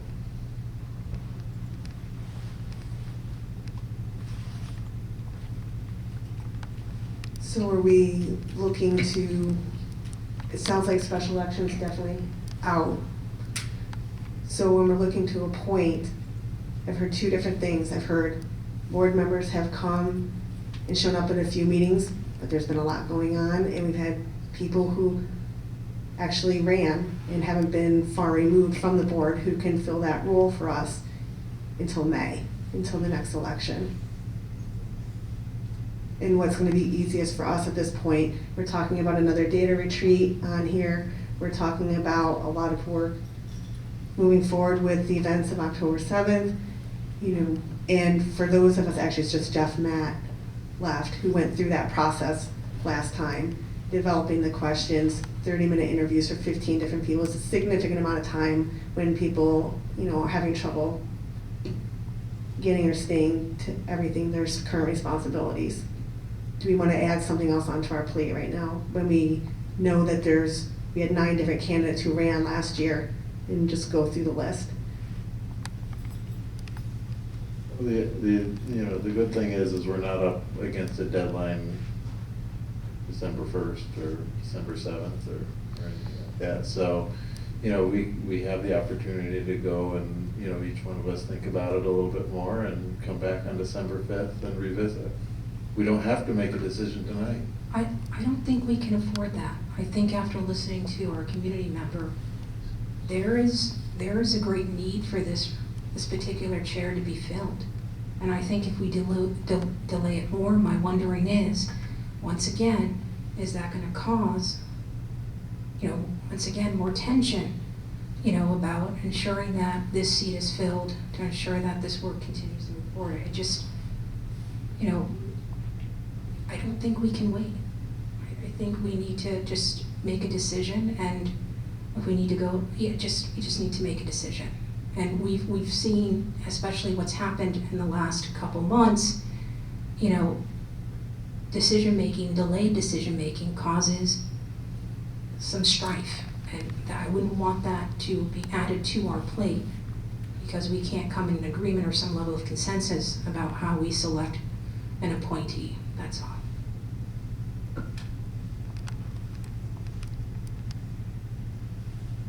I guess with that statement, I'm thinking what could possibly be gained as a board by waiting that long? Because we already know what delays, and no fault of ours, but delays have caused in the community. People are waiting. We have a 4-4 board. What's going to happen when we're like 4-4? That's the whole idea of boards having an odd number. For someone to break the tie. What happens and there's no break of tie. I mean, it's a 4-4, a resolution doesn't pass. What if it really truly needs to for the kids? I don't know. Well, it wouldn't be any different than if 5 voted no and 4 voted So- yes. I mean, if 4-4, the resolution doesn't pass, it doesn't stop the business. Okay, so can you give me a reason It's a how it would it's a benefit us? perception. Can you tell me how it would benefit us to wait until the next board meeting I and mean, then to get the process? We've waited on other processes for people to have time to meet with people, make decisions, think about things. We've dragged things out recently for those things. I don't know why we need to speed through this. Because we've dragged things out for other things which was no fault of ours, but this is our fault. You can say it's no fault of ours, but you know, we couldn't make decisions on that either. We can't make decisions until we have all of the information. And That's that's my role, to make sure that everyone's questions are answered before they make a decision that is incredibly significant for the school district and the community. So this one is our fault though. This one we can control. And the fact that we've gone since Frank's resigned on October 8th and we haven't thought about it. I know I've thought about it. I came up with our policy. I came up with all of our different options. I've talked to Colleen about this. You know, we talked about the different ways we now know, based on the election rules that Joe just showed us, that the one option isn't an option for us any longer. And I threw out many different options to go the other way. The fact that we can't make a decision tonight after a month and a half is... So we have, just to be clear, we haven't had a month and a half to think about this. We've had about 10 minutes now since the proposition has been on the table to appoint the 4th person in line, so I don't want that. We've had this discussion for about 10 minutes. It wasn't on the agenda, I think is what Matt's saying, you know. We had this discussion with our attorney on We had the discussion with options. We have a very, very specific option now that basically is gonna come down to, do we vote on this tonight? So when we were with our attorney, we were told the different options, and she laid all the options out. So I guess maybe only a few of us have thought about those options since they were given to us. So I guess I'm asking my board colleagues, what do we want to do so we can move forward? Because the community's waiting for us, and to have them wait another 2 weeks. If we tell them it will be on the agenda in the next board meeting, I don't think that's telling the public that we're not doing anything about it. I'm just saying, I think what Matt's saying is, not all board members have had the time to process this. Let's put it on the agenda for next, and let's just have an actual agenda item that votes on approving Denise Falso on the thing. I mean, that's where it's headed. Just, is everybody ready to vote tonight? It's not even on the agenda. Do we add it? We can make a motion to do anything at any time. I agree. So I'm not sure what you're asking for right now. Are you trying asking to for us to res- have another conversation during a roundtable about this 2 weeks from now, to No. then have it on the agenda? Or are you saying we're making the decision now and we will ask Mrs. Falso? I didn't say, all I said was, if we're motioning to put this on the table for tonight, I think what I'm hearing Matt said is some people may not be ready to vote on that tonight. That's what I heard him say. Correct me if I'm wrong, Matt, so. So, just to show our hands so we can move on, is there who is ready to vote tonight? I'm not ready to vote tonight. You're not ready to vote tonight? I'm ready. I'm ready. I've been thinking about it. I think it's a bit unfair to say none of us have been thinking about it. I think it's just the process we're in right now. Some folks aren't comfortable with. We've all been thinking about this. So to be a little condescending to some of us that we haven't been thinking about it is a bit unfair. So what would you like to do? So we're gonna wait 2 weeks to have another conversation like this? Is that what we're looking for? I think there's been a discussion tonight that hasn't happened before, to consider some of the comments that some people have made.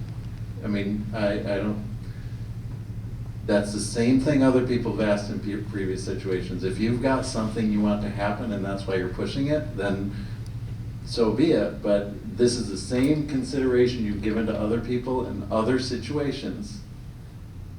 we can put it on the agenda as an action item under new business for the next agenda. It'll give me time to think about what people have said.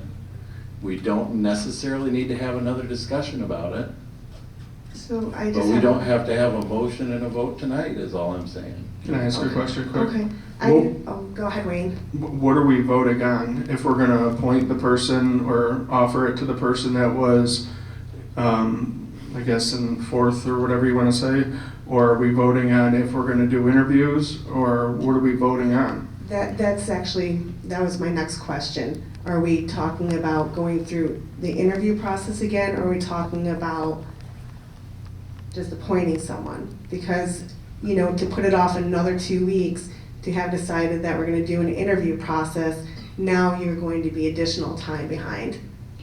I just wanted to make a quick comment. I appreciate everybody's comment, and it is a discussion for the first time that we've had together, regardless of where everybody is in the process. And that opportunity's been afforded to me in the past, so I do respect that. But I do want to put out there on the table too, whichever way we do go, and if we do ask the next person, if that's the route we're going, and if that's Denise, or whomever it may be, what's the time frame that we're going to allow that person to decide? Because again, the time clock is still running. And at this point, it's up to us, we have the right as a board to select which way we're gonna go. And I think it's after 90-some days that then we have somebody else who can come in and just appoint somebody for us. But I think I'm reading that correctly. So I just wanted to put that out there to everybody. That's actually a good point I didn't think about. That is a good point, Shelley, and if I could say, I preferred an election, as I was throwing that out there. But I understand Matt's point, I understand Jeff's point, I understand Sam's point. Also, it's not just, are we appointing somebody or are we doing an interview process? We don't have to do an interview process. We could solicit people to send in resumes and letters, alongside those and view those as well. So it doesn't have to be a straight interview process. We can do what we want as a board to try to determine that. So that's just another consideration. But again, the time frame is a consideration as well, Shelley. So thank you for pointing that out. You're right, we could do that. That was an option last time, and the board decided that they wanted to, you can't really tell off a piece of paper, and to give everyone a fair shot who actually applied, and that's why we went through the interview process. I definitely don't want, we had 9 people who were interested in being on here, and 9 people who put themselves out there to be here. And I think that, to just push those people aside probably wouldn't be very popular for them, at least.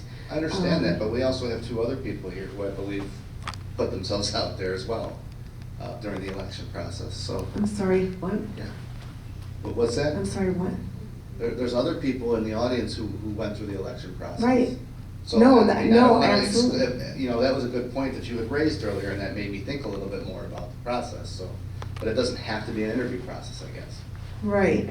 No, I'm saying I think what you're saying is if we go down from 4th, 5th, 6th, 7th, 8th, 9th, is that what you're talking about? Because yes, I do see some people who've run before in the audience. And maybe instead of just selecting the 4th, maybe we do, not to exclude anybody, especially those who have ran, because that was a good point that I didn't think of, is somebody having put themselves out there for the election, which is why I prefer the special election overall. I understand that's not an option where we are time frame, but that doesn't exclude those who have ran in the past from at least being considered. So let's talk about the election, right?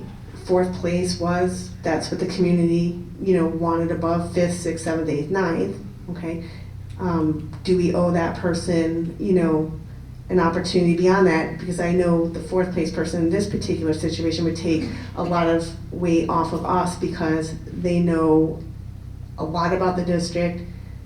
They've served here, they know what's going on, in executive session. We don't have to go through the training and the whole communication thing, which is a huge piece of I understand the points that this. you've already made about that. Okay. Why wasn't that selected as the process when the last time this happened? I don't know. Were you on the board? I was, that's just what they decided to do. I don't know if there's reasons why, that's just what they decided to do, but you have to also have to remember the difference in time and what we didn't have on our plate then, that we do now, which is a huge time consumer. I understand that, I just want to make sure that, we're being fair to everybody and inclusive, and there's points that people are raising that, I hadn't considered before. Again, my penultimate decision would have been have the special election, and that's it. Because as you said, times change, so whatever happened then may be different from what happens now. So I don't know. I agree with Tony.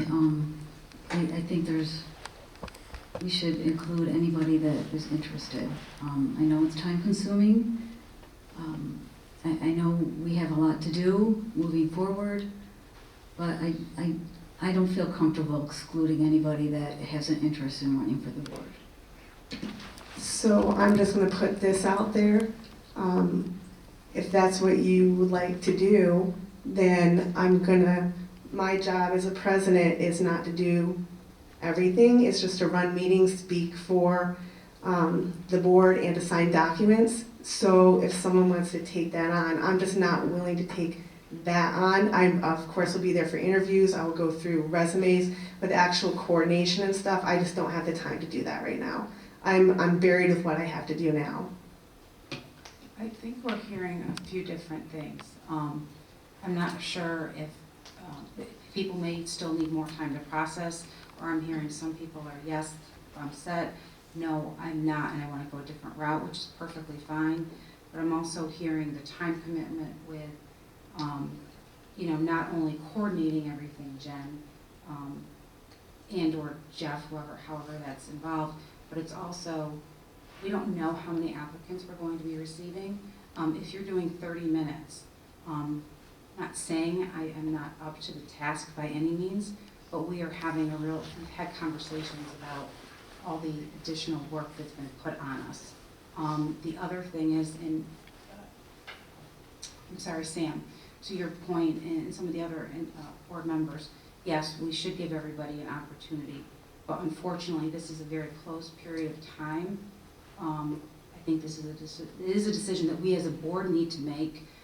If people still want to continue to run or be a part of this board, that's what the general election is for in May. And if I'm overstepping, I don't know, I'm just kind of talking this out.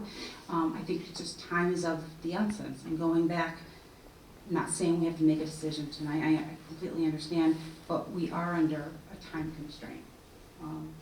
And we don't even know if it does go to the fourth person, if Denise would be willing to do it, what type of time frame do we give her? And again, now we're running into the holidays.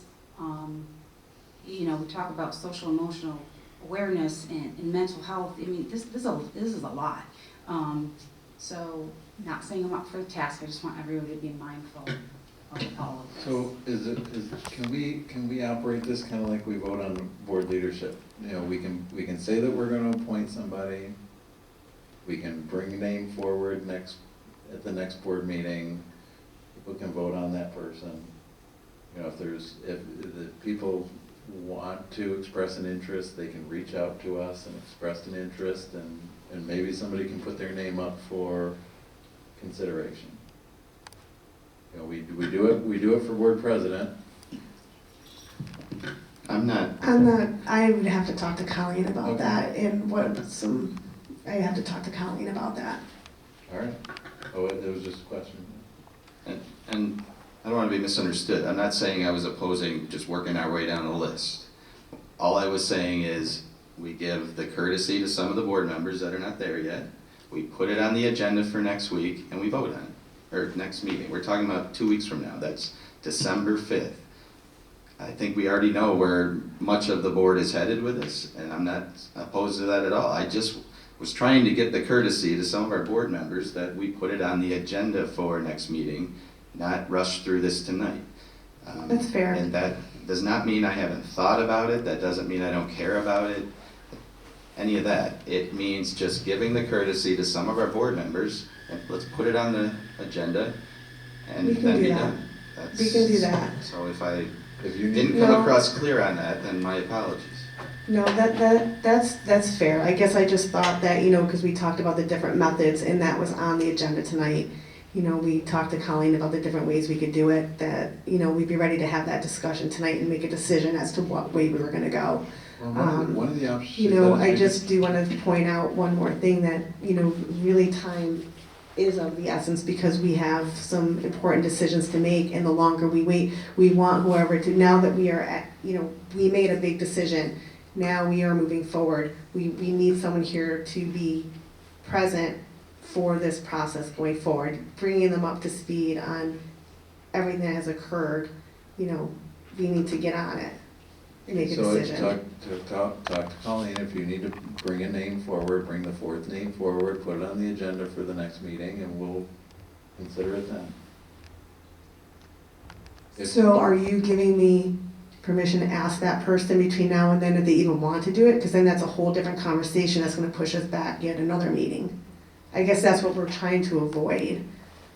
Well, I think it's fair that if someone like Denise is interested, she can let the board know that she's interested, and then we know that she's interested. So to date, none of us have, well, some of us haven't heard from Denise whether she's interested. So if she's not, I guess I'm asking, do I have permission to go to the next person? Then Or what do we the next do? person. Okay, so whatever. I guess that's what I'm asking for permission to do from the board, to go down the list from 4th all the way to 9th if we need to see if any of those people are interested. If we then- need to bring it forward with one name on the resolution, yeah, I mean, that's fine. If we can bring it forward with nominations, then, we can do it that way, and somebody can put Denise's name on there if she's interested, and we can have a vote on that. Let me know when you're on the same page. So are we doing nominations now? I don't know if we can, you needed to ask Colleen that.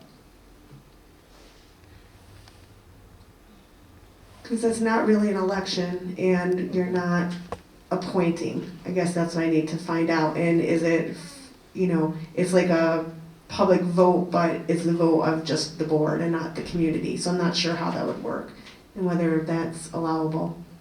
Would we ask the rest of the people that were on the ballot, and let's say only 2 of them are interested, and then we would vote on out of those 2 people? Or how would something like that? I guess my question is being respectful of all the people who came out to vote last year, why we wouldn't go to the next highest vote getter.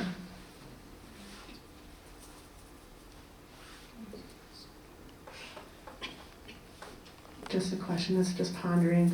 Yeah, no, that makes sense, especially because we want the community's voice to be heard.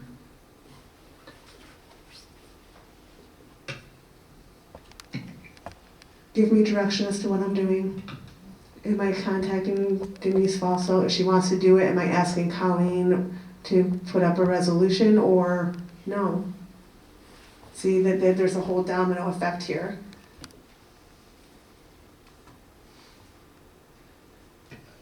Can you do both of those things? Ask Colleen and also ask Denise if she is interested? I think that's giving false pretense then, if we reach out to Denise. I mean, Denise is here. Yeah, she Like, is I don't here. wanna pretend she's not here, she's here. That's a little awkward. Yeah. I guess what I'm hearing is people want a time to digest what's been discussed, and I totally appreciate that, and respect that. At the same token, I keep on hearing different things, and okay, let's just go forward with this, we're gonna ask Colleen.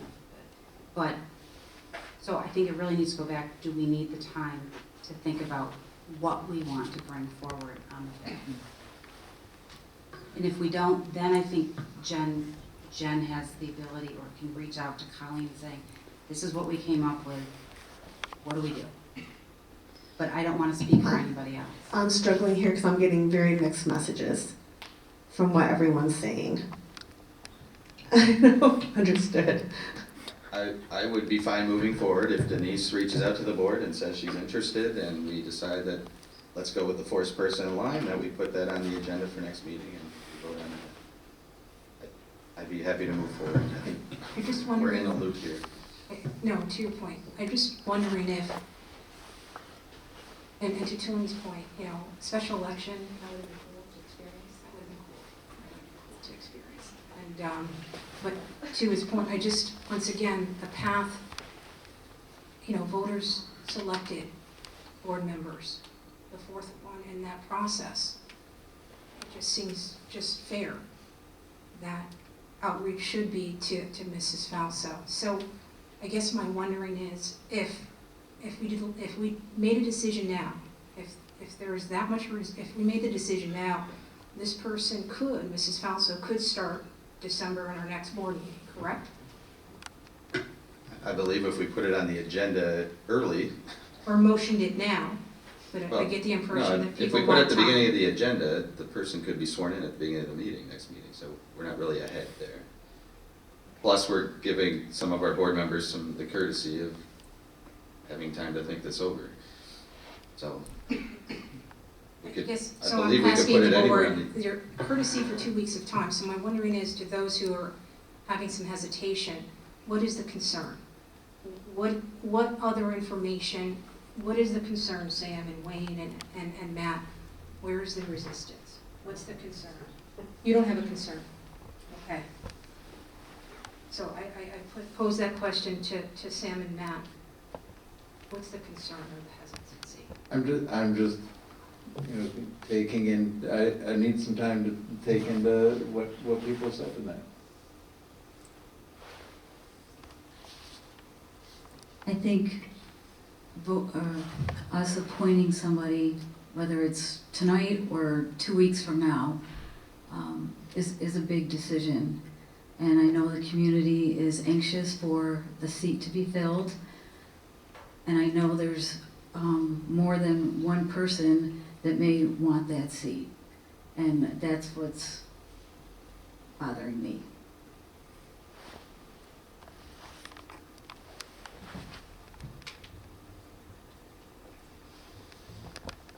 So there may be one person who wants that seat. Did that person run in the last election? I guess I'm just, I want to be inclusive of who wants to run or who wants the seat. And I think for me personally, I don't feel comfortable appointing somebody because I just don't. I just don't feel comfortable appointing somebody when I know that without looking at, 10 resumes or 5 resumes, or maybe only one person wants a seat. So there were 6 And who definitely I wanted will to be work here. with whoever is Okay. on the board moving forward. I am. So if the board wants to go resumes, would you be willing to head that whole committee from beginning to end for the interviews?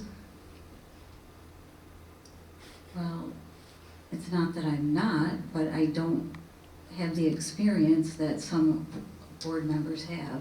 I didn't either. I was just appointed literally and then had to go right into that. I was just voicing my opinion that I feel that I just don't feel comfortable right now making a decision. Maybe I just don't. I know there's other people that have come to board meetings. We haven't spoke to anybody. I have not spoke to anybody that wants that seat. And I didn't realize tonight we were possibly going to appoint somebody. And my question was just, what were we voting on, the process or the person? I think logically it makes the most sense because the community voted, and that's how we all got here too. That next person, if they're interested, would get that role. And I feel like whether we wait or don't wait, the decision seems to be people already have their mind made up on what they want to do. So. And I would agree. I think a majority of the board has already made up their mind. I'm just asking for some respect for some of our board members who would like to wait till next board meeting, which if we do it at the beginning of the board meeting, that next board member can sit in that seat for pretty much the whole board meeting, and we're on our way.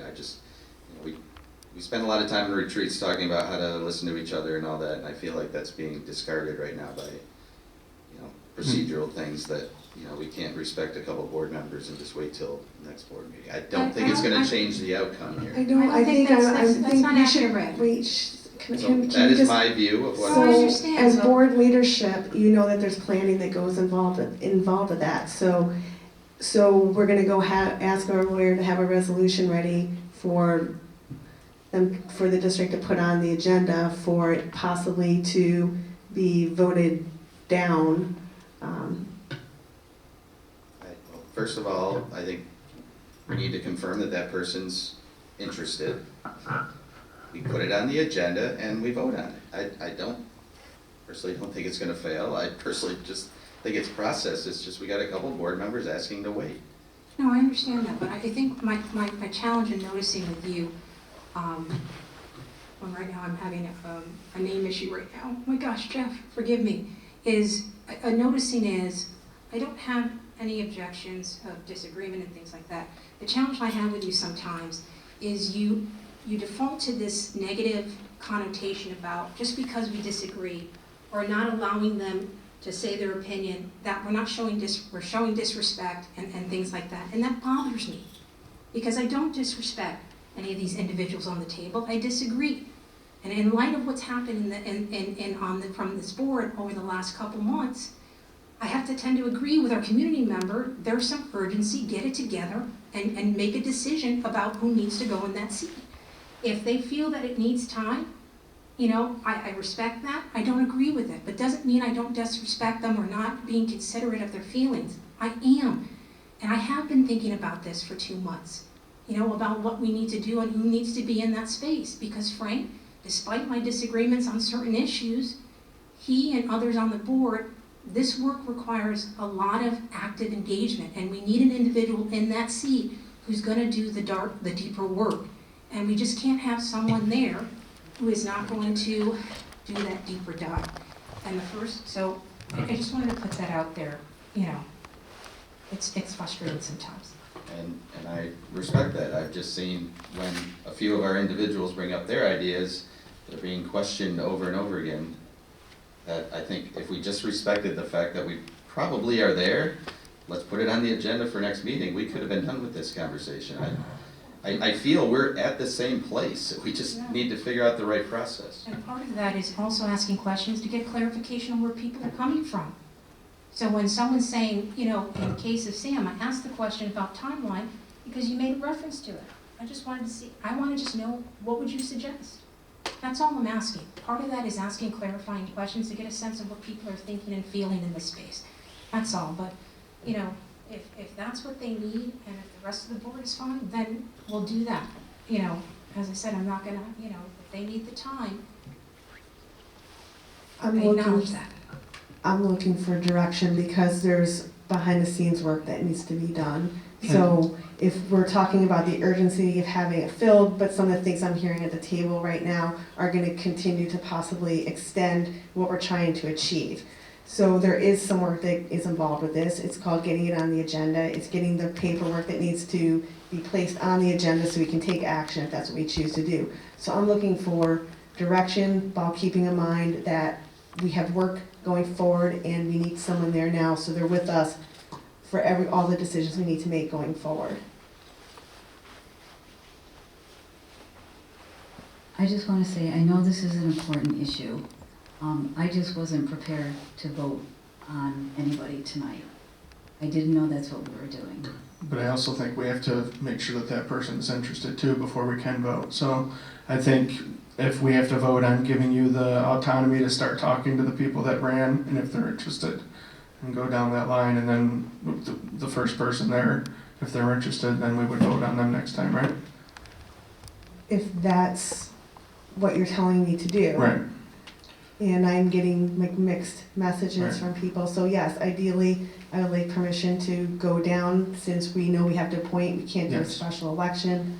You go down if that's what, you know, you choose to do. It makes sense to me that that's what we do because those people put their time into, they clearly want to have a seat here, and the community selected them the way they did. I mean, they garnered votes from our community members. And I'm not sure if we're voting or not, but I'm on board with that, and you have permission to go down the list. So if the first person says yes, am I going ahead and asking for a resolution to be developed to put on the agenda? I mean, I say yes, I'm not I'm in the, favor of that. yes. I'm good with that. You already have a majority, so. I'll go down the list, and then if I get a yes, I'll make sure you guys know, and then I'll contact Colleen for a resolution. And I think we can look at putting it one of the first items on the list so that that person can participate in our next meeting. Right? We don't save it till whatever new business or, I agree with Jeff. like we do when we appoint a president or vice, whatever that's called. Beginning and then they continue running. So next meeting, they're in the seat. So the last time we had this, it was the second item on the agenda after the approval. We Yeah. can just pull it from. So we already got the model. Yeah, Okay. December 21st, 2020 meeting. So, The resolution's there, and so we can use the same resolution, we have to go to Colleen to develop it, we just put in the name. And also, in fairness to the other people that ran, you know, they're still able to run in May. So, while I understand what Sam is saying about giving everyone equal opportunity, if this board seat had never opened, then they would have that opportunity again in May. It's gonna be about 5 months of work, and whoever decides that they want to be with us for 5 months, you know, I'm grateful for that. You know, because they're coming in at a very challenging time, and then that'll give people an opportunity. They may choose not to even run in the next election, who knows?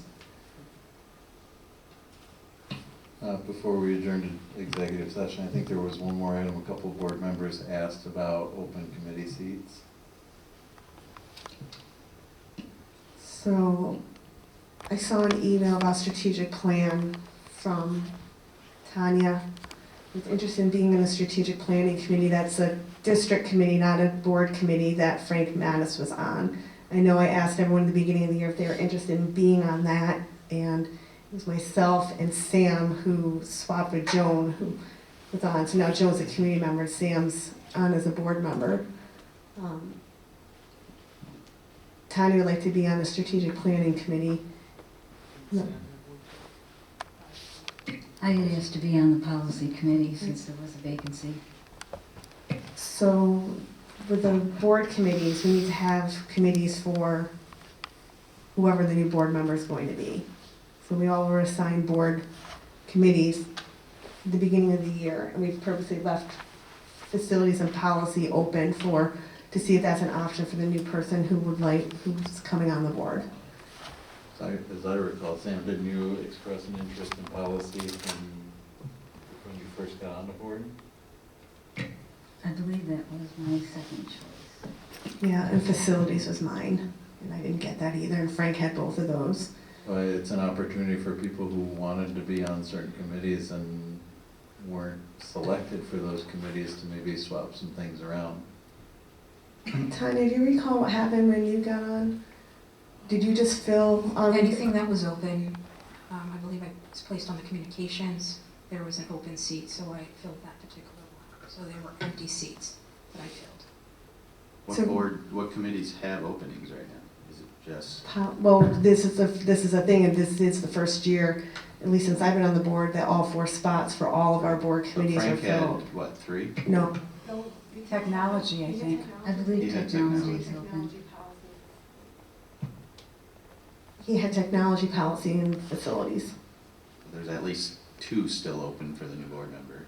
And then potentially you could trade, right? And I'm on 4, so I could give the new person one of mine.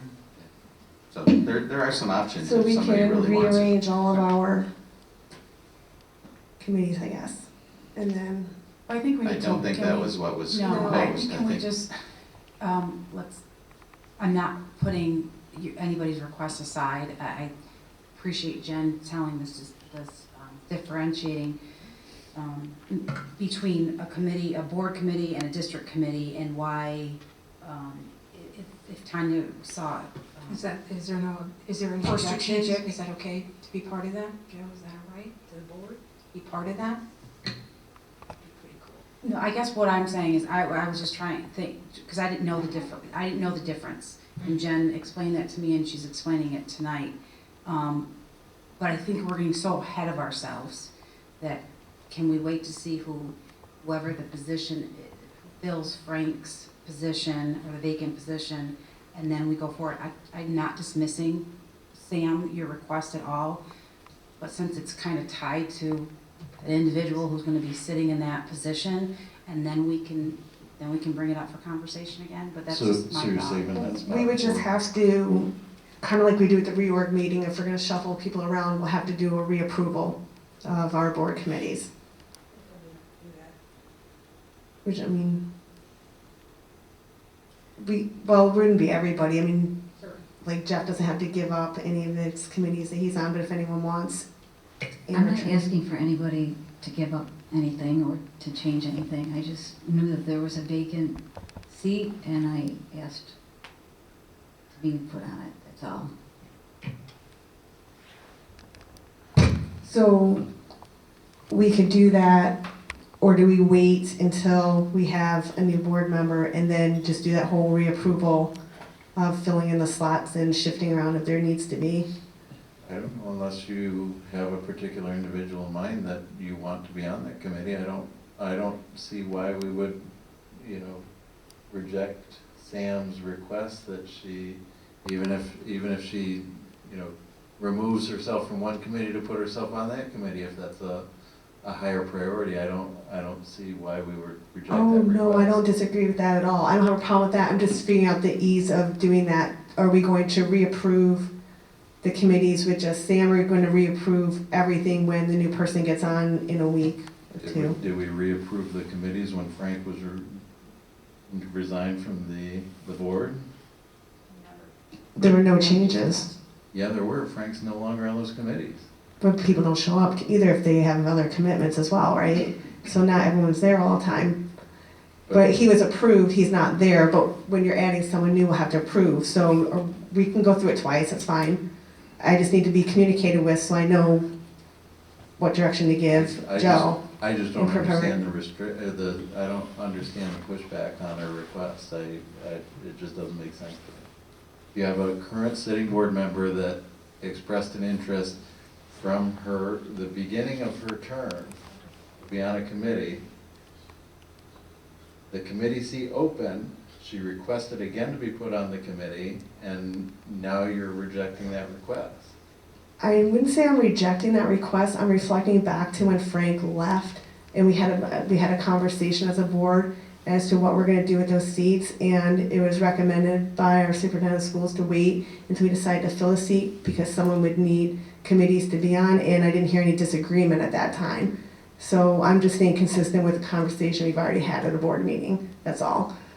But for now, because I'm hearing from my board colleagues that that's what we want to do, I just need some direction, because are we going to approve once, or are we going to reapprove twice? That's it. And I understand you wanting to be on policy committee. I wanted to be on facilities committee. So, I mean, I get that there's an opening on that. Actually, there's an opening on facilities too, but I can't take on anymore. But I understand why you want to do that.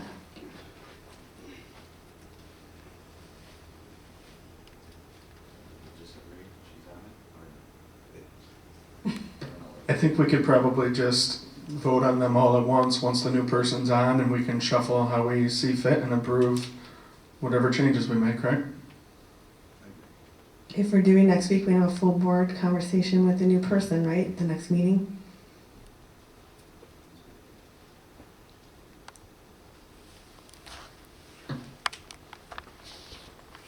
Does anyone have anything else for roundtable?